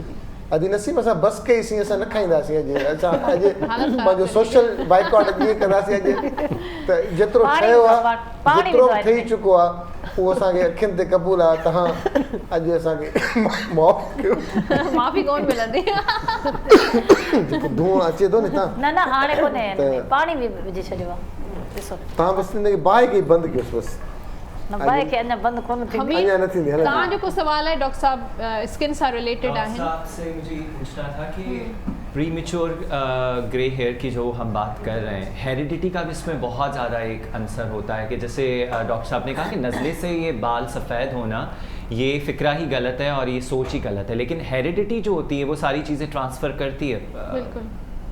बिल्कुल बिल्कुल, लेकिन नज़ला जो है ना वो हेरिडिटी में भी हो तो अभी कुछ नहीं करेगा, बालों को कुछ नहीं करेगा। लेकिन जहाँ तक इसका ताल्लुक है कि बाल सफ़ेद हो गए नज़ले की वजह से, ये गलत है। हाँ, अगर बाल सफ़ेद हैं माँ के या बाप के ख़ानदान में चला आ रहा है तो बच्चों में तकरीबन 10 साल या 11-12 साल से शुरू हो जाएंगे। लेकिन अगर नज़ला उनके ख़ानदान में, जैसे एटोपिक डर्माटाइटिस भी कहते हैं, उसमें भी मतलब एटोपी हो जाती है। एटोपी जो होती है उसका मतलब ये होता है कि मुख्तलिफ़ किस्म की एलर्जीज़, तो उसमें एक नज़ले के भी पुराना नज़ला जैसे कहते हैं तो वो भी इसमें आता है, पुरानी खांसी भी आती है, पुरानी जल्दी बीमारियाँ भी होती हैं। तो नज़ले वाले का जो होगा ना उसको जल्दी बीमारी हो सकती है, खांसी, ये खारिश वगैरह हो सकती है, लेकिन उसके बाल सफ़ेद नहीं हो सकते। अच्छा सर, सॉरी इस चीज़ को मैं, आजकल जैसे गर्मियाँ होती हैं तो माशाल्लाह से बाद जमात जाके टिंड कराते हैं यार, चलो चलो जितने बच्चे हैं जितने लोग हैं यार, गर्मियाँ हैं तो इससे क्या है कि गर्मी भी नहीं लगेगी और क्या कि जो बाल आएंगे ना वो कमाल के बाल आएंगे। इसका कितना बड़ा फ़र्क होता है सर? बहुत गलत कॉन्सेप्ट है ये, इसीलिए मैंने आपसे पूछा। वो कहते हैं ना जो मज़ा टिंड में वो शहर में ना पिंड में। हाँ ना, वो पिंड में लेकिन ऐसा नहीं है, बिल्कुल नहीं है। हाँ, ये ज़रूर है कि उनके बाल तो सही नहीं आएंगे, लू ज़रूर लग सकती है उनको। अच्छा, डायरेक्ट मतलब पहले फिर तो हाँ बिल्कुल, वो जैसे आप ये देखें ना गाँव में वो पगड़ी वगैरह सर के ऊपर बांध के रखते हैं, तो ज़रूरी है कि वो डायरेक्ट सूरज की छुआओं को अपने सर के ऊपर से बचा रहे हैं। तो ये जो टिंड का ताल्लुक है, कहते हैं जी बच्चा छोटा है उसको गंज करा दो और गंजा कराओ बार बार तो उसके बाल अच्छे आते हैं, बिल्कुल गलत कॉन्सेप्ट है। टिंड कराने से बालों की स्ट्रक्चर पे कोई फ़र्क नहीं पड़ता। बालों के तेल लगाने से, तेल का बहुत अच्छा सवाल है। ये है local massage, local blood flow, यानी कि आप अगर चंपी करते हैं ना, सर की मालिश करते हैं, तो उससे क्या होता है कि जो लोकल ब्लड सप्लाई है वो बढ़ जाती है। अच्छा, होता ये है कि अक्सर हम मालिश नहीं कर रहे होते, जब हम टिंड कराते हैं छोटा तेल लगा के, जब चंपी करते हैं तो वो जो नर्विंग सिस्टम है वो एक्टिव हो जाता है, वो ब्लड फ्लो बढ़ जाता है, ब्लड फ्लो उसका बढ़ जाता है। तो वो अगर आप तेल ना भी लगाएं, डायरेक्ट अगर उसको वो करते रहें तो अभी मतलब मालिश करते रहें तो अभी उसका वो हो जाएगा, असर पड़ेगा। लेकिन ये कि हम जो सर कहते हैं ना कि बार बार गंजे होने से सर के बाल अच्छे हो जाएंगे, वो नहीं होगा कभी भी। बाल लोग वो बच्चियों में बेचारी 5 साल की, 7 साल की, 8 साल की गंजा करा रहे हैं जिसके बाल नहीं लंबे हो रहे, पर उसकी खुराक पे तवज्जो दो, चाहिए ना। हम तो सबसे पहले उसके वो चीज़ें जो न्यूट्रिशन फैक्टर है इस उम्र में, उस पर तवज्जो दी जानी चाहिए। अच्छा, मज़े की बात बताऊँ, कल मैं गया सैलून पे, देख रहे होंगे कि आज तो हैरत मुझे तब हुई जब उसने जो कटिंग कर रहा था उसने कहा कि आपके बाल थोड़े से ये हो गए, आपने PRP करवाई है? मैंने कहा कभी करवाई थी। बोला मैं भी सोच रहा हूँ कि सेटअप लगाऊँ PRP। बड़ा जुल्म है, मुझे बड़ी हैरत हुई। मैं यकीन जाने कि मैं काफ़ी देर तक सरप्राइज रहा कि ये हो क्या रहा है। तो एक तो मुझे ये PRP के बारे में बताएं, और जिन हाथों में ये जा रही है अभी, उसको रोका कैसे जाए सर? दरअसल ये काम तो गवर्नमेंट का है, और हमारे पाकिस्तान मेडिकल काउंसिल का या कमीशन जो बन गया है, PMC वगैरह, ये चीज़ आपने बाहर कहीं और भी सुनी होगी ब्यूटिशियंस के पास। ये बहुत गलत है। जो ब्यूटिशियन जो हैं वो मेडिकल प्रोसीजर्स जो है वो करने लग गए हैं। हाँ। इनके पास कोई डिग्री नहीं होती, कुछ भी नहीं होता, और बजाय ये कि, और लोगों को समझना चाहिए ना कि भाई एक शख्स MBBS ही नहीं है, वो डॉक्टर ही नहीं है, तो ये किस तरह से करेगा? ना उसने एनाटॉमी पढ़ी, ना उसने फिजियोलॉजी पढ़ी, ना उसने कोई पैथोलॉजी पढ़ी, वो किस तरह से मतलब ये करने जा रहा है? सोचना चाहिए कि मतलब हमें खुद सोचना चाहिए। और पढ़े लिखे लोग PRP के मुताबिक जानते हैं ना, शॉर्ट कोर्सेज करके सैलून्स वाले और फिर वो सब PRP कर रहे हैं। ये तो देखिए ना, जिस तरह से ये 8 बजे दुकानें या 6 बजे दुकानें बंद कर देते हैं, ये बंद करो, इस तरह तो इन पर भी होना चाहिए ना, कि अगर एक आदमी भी, एक भी शख्स के ऊपर ये इस तरह PRP वगैरह करे, इंतहाई ख़तरनाक मतलब प्रोसीजर है। इसमें कहते हैं कि जो अपने जो वाइट सेल्स होते हैं, प्लेटलेट्स, वो सबसे बेस्ट रिजुविनेटर होते हैं जिस्म के लिए, अपने उसके लिए।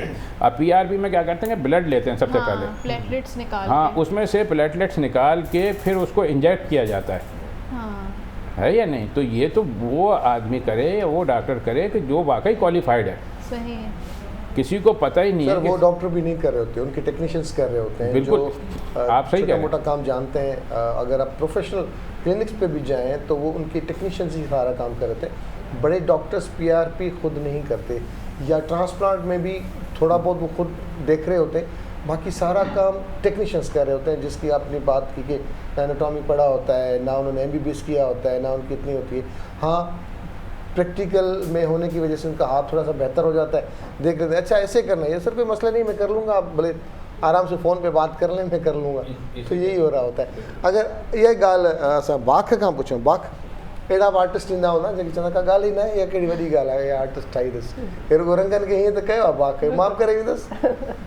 मज़े जी ॻाल्हि हूंदी आहे इहो कमेंट केरु आर्टिस्ट पास न कंदो आहे, इहो उहो माण्हू पास कंदो आहे जेके आर्ट सां जंहिंजो को तालुक़ु अक्सर उहे माण्हू ईअं चवंदा आहिनि को हिकिड़ो असां बि इंजॉय करे था सघूं, अहिड़े क़िस्म जे कमेंट खे न को हुन माण्हू सां बहस करे थो सघिजे, न को हुनखे आउं एजुकेट करे थी सघां, त ईअं न हूंदो आहे। पर असांजो लकीली हिकिड़ो जेको हिते अञा रुझान वधीक थी वियो आहे आर्ट जे हवाले सां, अॻु में ईअं कोन हूंदो, पर जेके असांजा सीनियर आर्टिस्ट आहिनि, सिंधी आर्टिस्ट आहिनि, असांजा पाकिस्तान जा वॾे रहंदा आहिनि, उहे तमामु एप्रिशिएट कंदा आहिनि यंगस्टर्स खे, नए आर्ट खे। त इन क़िस्म जो जेको को बि आर्टिस्ट हूंदो आहे न, उहो कॾहिं बि डिस्करेज न कंदो आहे के ॿिए आर्टिस्ट जे कम खे। तमामु अॼुकल्ह थिए थी जेका मूंखे तमामु पॉज़िटिव शइ लॻे थी, त इहो हिकिड़ी सुठी ॻाल्हि आहे। अॼुकल्ह जेको हिते एक्सेप्टेंस अची वई आहे, पर माण्हू जेके आर्टिस्ट न आहिनि उहे व्यूअर्स मोस्टली उहे इन क़िस्म जो कमेंट कंदा आहिनि, ऐं असां फेस कंदा आहियूं हिन शइ खे, चवंदा आहियूं हे छा आहे। स्पेशली जेको एब्स्ट्रैक्ट मां तव्हांखे चयो, अॼुकल्ह मां एब्स्ट्रैक्ट पेंटिंग पई कयां, एब्स्ट्रैक्ट त हूंदो ई स्ट्रोक्स ऐं हिकिड़ो उन फ्लो खे फॉलो करे थींदो आहे, पोइ माण्हू ईअं चवंदा आहिनि त ईअं उछले छॾिया थी, इन में छा आहे त केरु बि करे थो सघे।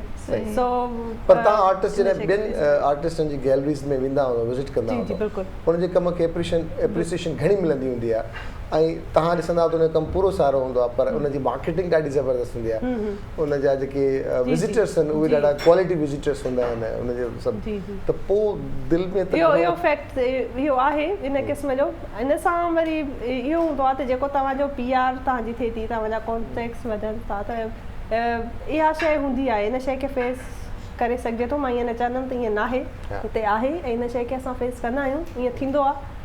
पर हाणे हिनखे छा थो करे सघिजे इन जो इहो ई रस्तो आहे त तव्हां पंहिंजे PR वधायो त पोइ तव्हांजे कम खे बि एप्रिसिएशन मिलंदी। पर जेके आर्ट क्रिटिक हूंदा आहिनि न उन्हनि खे इन शइ जो फ़र्क़ु न पवंदो आहे। हिकिड़ा जेके कॉन्फिडेंट हूंदा सोसाइटी जा वॾा उन्हनि जे लाइ फिर PR एॾी इम्पोर्टेंस न हूंदी आहे।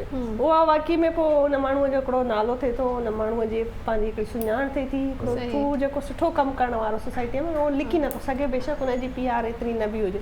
तव्हांजो कमु पाण तव्हांजी मार्केटिंग कंदो आहे। तव्हांखे सोशल मीडिया बि हिकिड़ो वॾो टूल आहे। हा, सोशल मीडिया त हिकिड़ो हर लिहाज़ सां तमामु वॾो टूल आहे ऐं उन हिसाब सां इहा हिकिड़ी प्लस पॉइंट आहे त अॼुकल्ह जेको आर्ट्स जो जेका बि थोरी घणी इम्पोर्टेंस थी आहे सोशल मीडिया जी वजह सां ई थी आहे। ऐं हिन में जेके असांजा मीडिया रिलेटेड आर्टिस्ट आहिनि जीअं हमीर आहे या जेके कैमरामैन आहिनि, जेके अॼुकल्ह तव्हांखे ख़बर हूंदी अॻु में त पढ़ाई में बि एतिरो न हूंदो, हाणे त मीडिया आर्ट्स जी पढ़ाई आहे बाक़ाइदा डिग्री थी, त उहे बि आर्टिस्ट आहिनि। उहे आर्टिस्ट आहिनि, उहे असां सां गॾु छो त मुंहिंजो आर्ट स्कूल जेको हूंदो हुन में फाइन आर्ट्स जो डिपार्टमेंट हूंदो, मीडिया जो डिपार्टमेंट, त इन शइ खे काफ़ी हिकिड़ी एप्रिसिएशन मिले थी त हिकिड़ो इन जी वजह सां बि इन शइ खे काफ़ी सुञाणप हिकिड़ी सोसाइटी में मिली। सिंध जी छोकिरियुनि खे कीअं ॾिसो था? सिंध जी छोकिरियुनि खे जी मां तमामु अहमियत दिलि सां इज़त कंदी आहियां ऐं मां तमामु उनखे इंस्पायर मुतासिर थींदी आहियां। जेके सिंध जूं छोकिरियूं आहिनि न, मां सम्झंदी आहियां असांजी सिंध में हिकिड़ी पंहिंजी जेके चइबो आहे धरतीअ जी क़दुरु, पंहिंजे कल्चर जी क़दुरु मूंखे सिंधियुनि में घणी नज़र ईंदी आहे। अलाए छो पोइ शायदि मुंहिंजो वास्तो सिंधियुनि सां घणो पियो, पर मुंहिंजा काफ़ी अहिड़ा फ्रेंड्स बि आहिनि जेके सिंधी न आहिनि, पर सिंधियुनि में जेको उन्हनि जी सकाफ़त ॾांहुं मोहबत आहे, जेका उन्हनि खे पंहिंजो सिंधी हुजण ते जेको उन्हनि जो नाज़ आहे, जेको उन्हनि जे पंहिंजे वॾनि जी क़दुरु आहे, बिल्कुलु बिल्कुलु हिन जी इम्पोर्टेंस आहे दुनिया में पंहिंजे पंहिंजे हिसाब सां आहे, पर असां सिंधियुनि में मां सम्झां थी त सभिनि मां घणी आहे ऐं जंहिंजी वजह सां मां सम्झां थी त कुदरत बि महिरबान आहे। असांजे सिंधियुनि में सिंधी छोकिरियूं अॼुकल्ह तमामु सुठे तरीक़े सां साम्हूं अचनि थियूं प्लेटफॉर्म ते, सोशल मीडिया ते, ऐं कॉन्फिडेंस सां। सिंधी असांजा जेके मर्द मां तव्हांखे चवां थी दानिश्वर बाशाऊर सोसाइटी में अचनि था, हिकिड़ी सोसाइटी खे बहितर तरीक़े सां नए नए क़िस्म जा प्रोजेक्ट्स कनि था, त इहो सभु हिन जी वजह सां ई आहे। माण्हू जेसिताईं पंहिंजे रूट्स, हिकिड़ो वणु जेॾो कुझादो थिए थो हुनजो छो त रूट्स मज़बूत आहिनि, इन करे कुझादो थिए। इन ई फील्ड में सां रिलेटेड छोकिरियूं शौक़ सां अचनि थियूं, आर्ट जी जेका फील्ड आहे घटि थियूं अचनि, पर जेके अचनि थियूं उहे तमामु सुठो कमु थियूं कनि। बहरहाल ॾाढो सुठो लॻो तव्हां सां ॻाल्हाए करे, कुझु वधीक आइडियाज़ ते वधीक शेयर कंदासीं तव्हांजा आइडियाज़ दोस्तनि सां इंशाअल्लाह ताला तव्हांखे वरी तकलीफ़ ॾींदा रहंदासीं, के बि इवेंट ईंदा हुन में असांखे बात ज़रूरु यादि हूंदी। Thank you very much doctor साहब, आपका बहुत बहुत शुक्रिया, बड़ी इंपॉर्टेंट बातें की, और हमें टिंड कराने की कोई ज़रूरत नहीं, हमें पिंड जाना पड़ेगा, टिंड नहीं करेंगे। बड़ी मेहरबानी, बड़ी मेहरबानी, बड़ी मेहरबानी हमीर भाउ, तव्हांजी तव्हां बर्दाश्त कयो धुएं खे। अञा त किथे जी ॻाल्हि अदी नसीम खे त ॾेखारियो, अदी नसीम खे त ॾेखारियो जेका हींअर तयारी कई अथसि अञा वधीक। इहो त शुक्र अल्हम्दुलिल्लाह असांजो प्रोग्राम त वॾी तयारी तव्हांजी, असां अॻु में मोकल वठूं था अॼु। सो वरी महिरबानी अदी नसीम, हाणे तव्हां हिनखे जेको बि कयो पाण में पाण ठही पवंदासीं, पर इंशाअल्लाह ताला हींअर प्रोग्राम रुगो ख़ैर सां सही थी वञे। दोस्तो इजाज़त ॾींदा, सुभाणे वरी मुलाक़ात कंदासीं। अलाह निगहबान।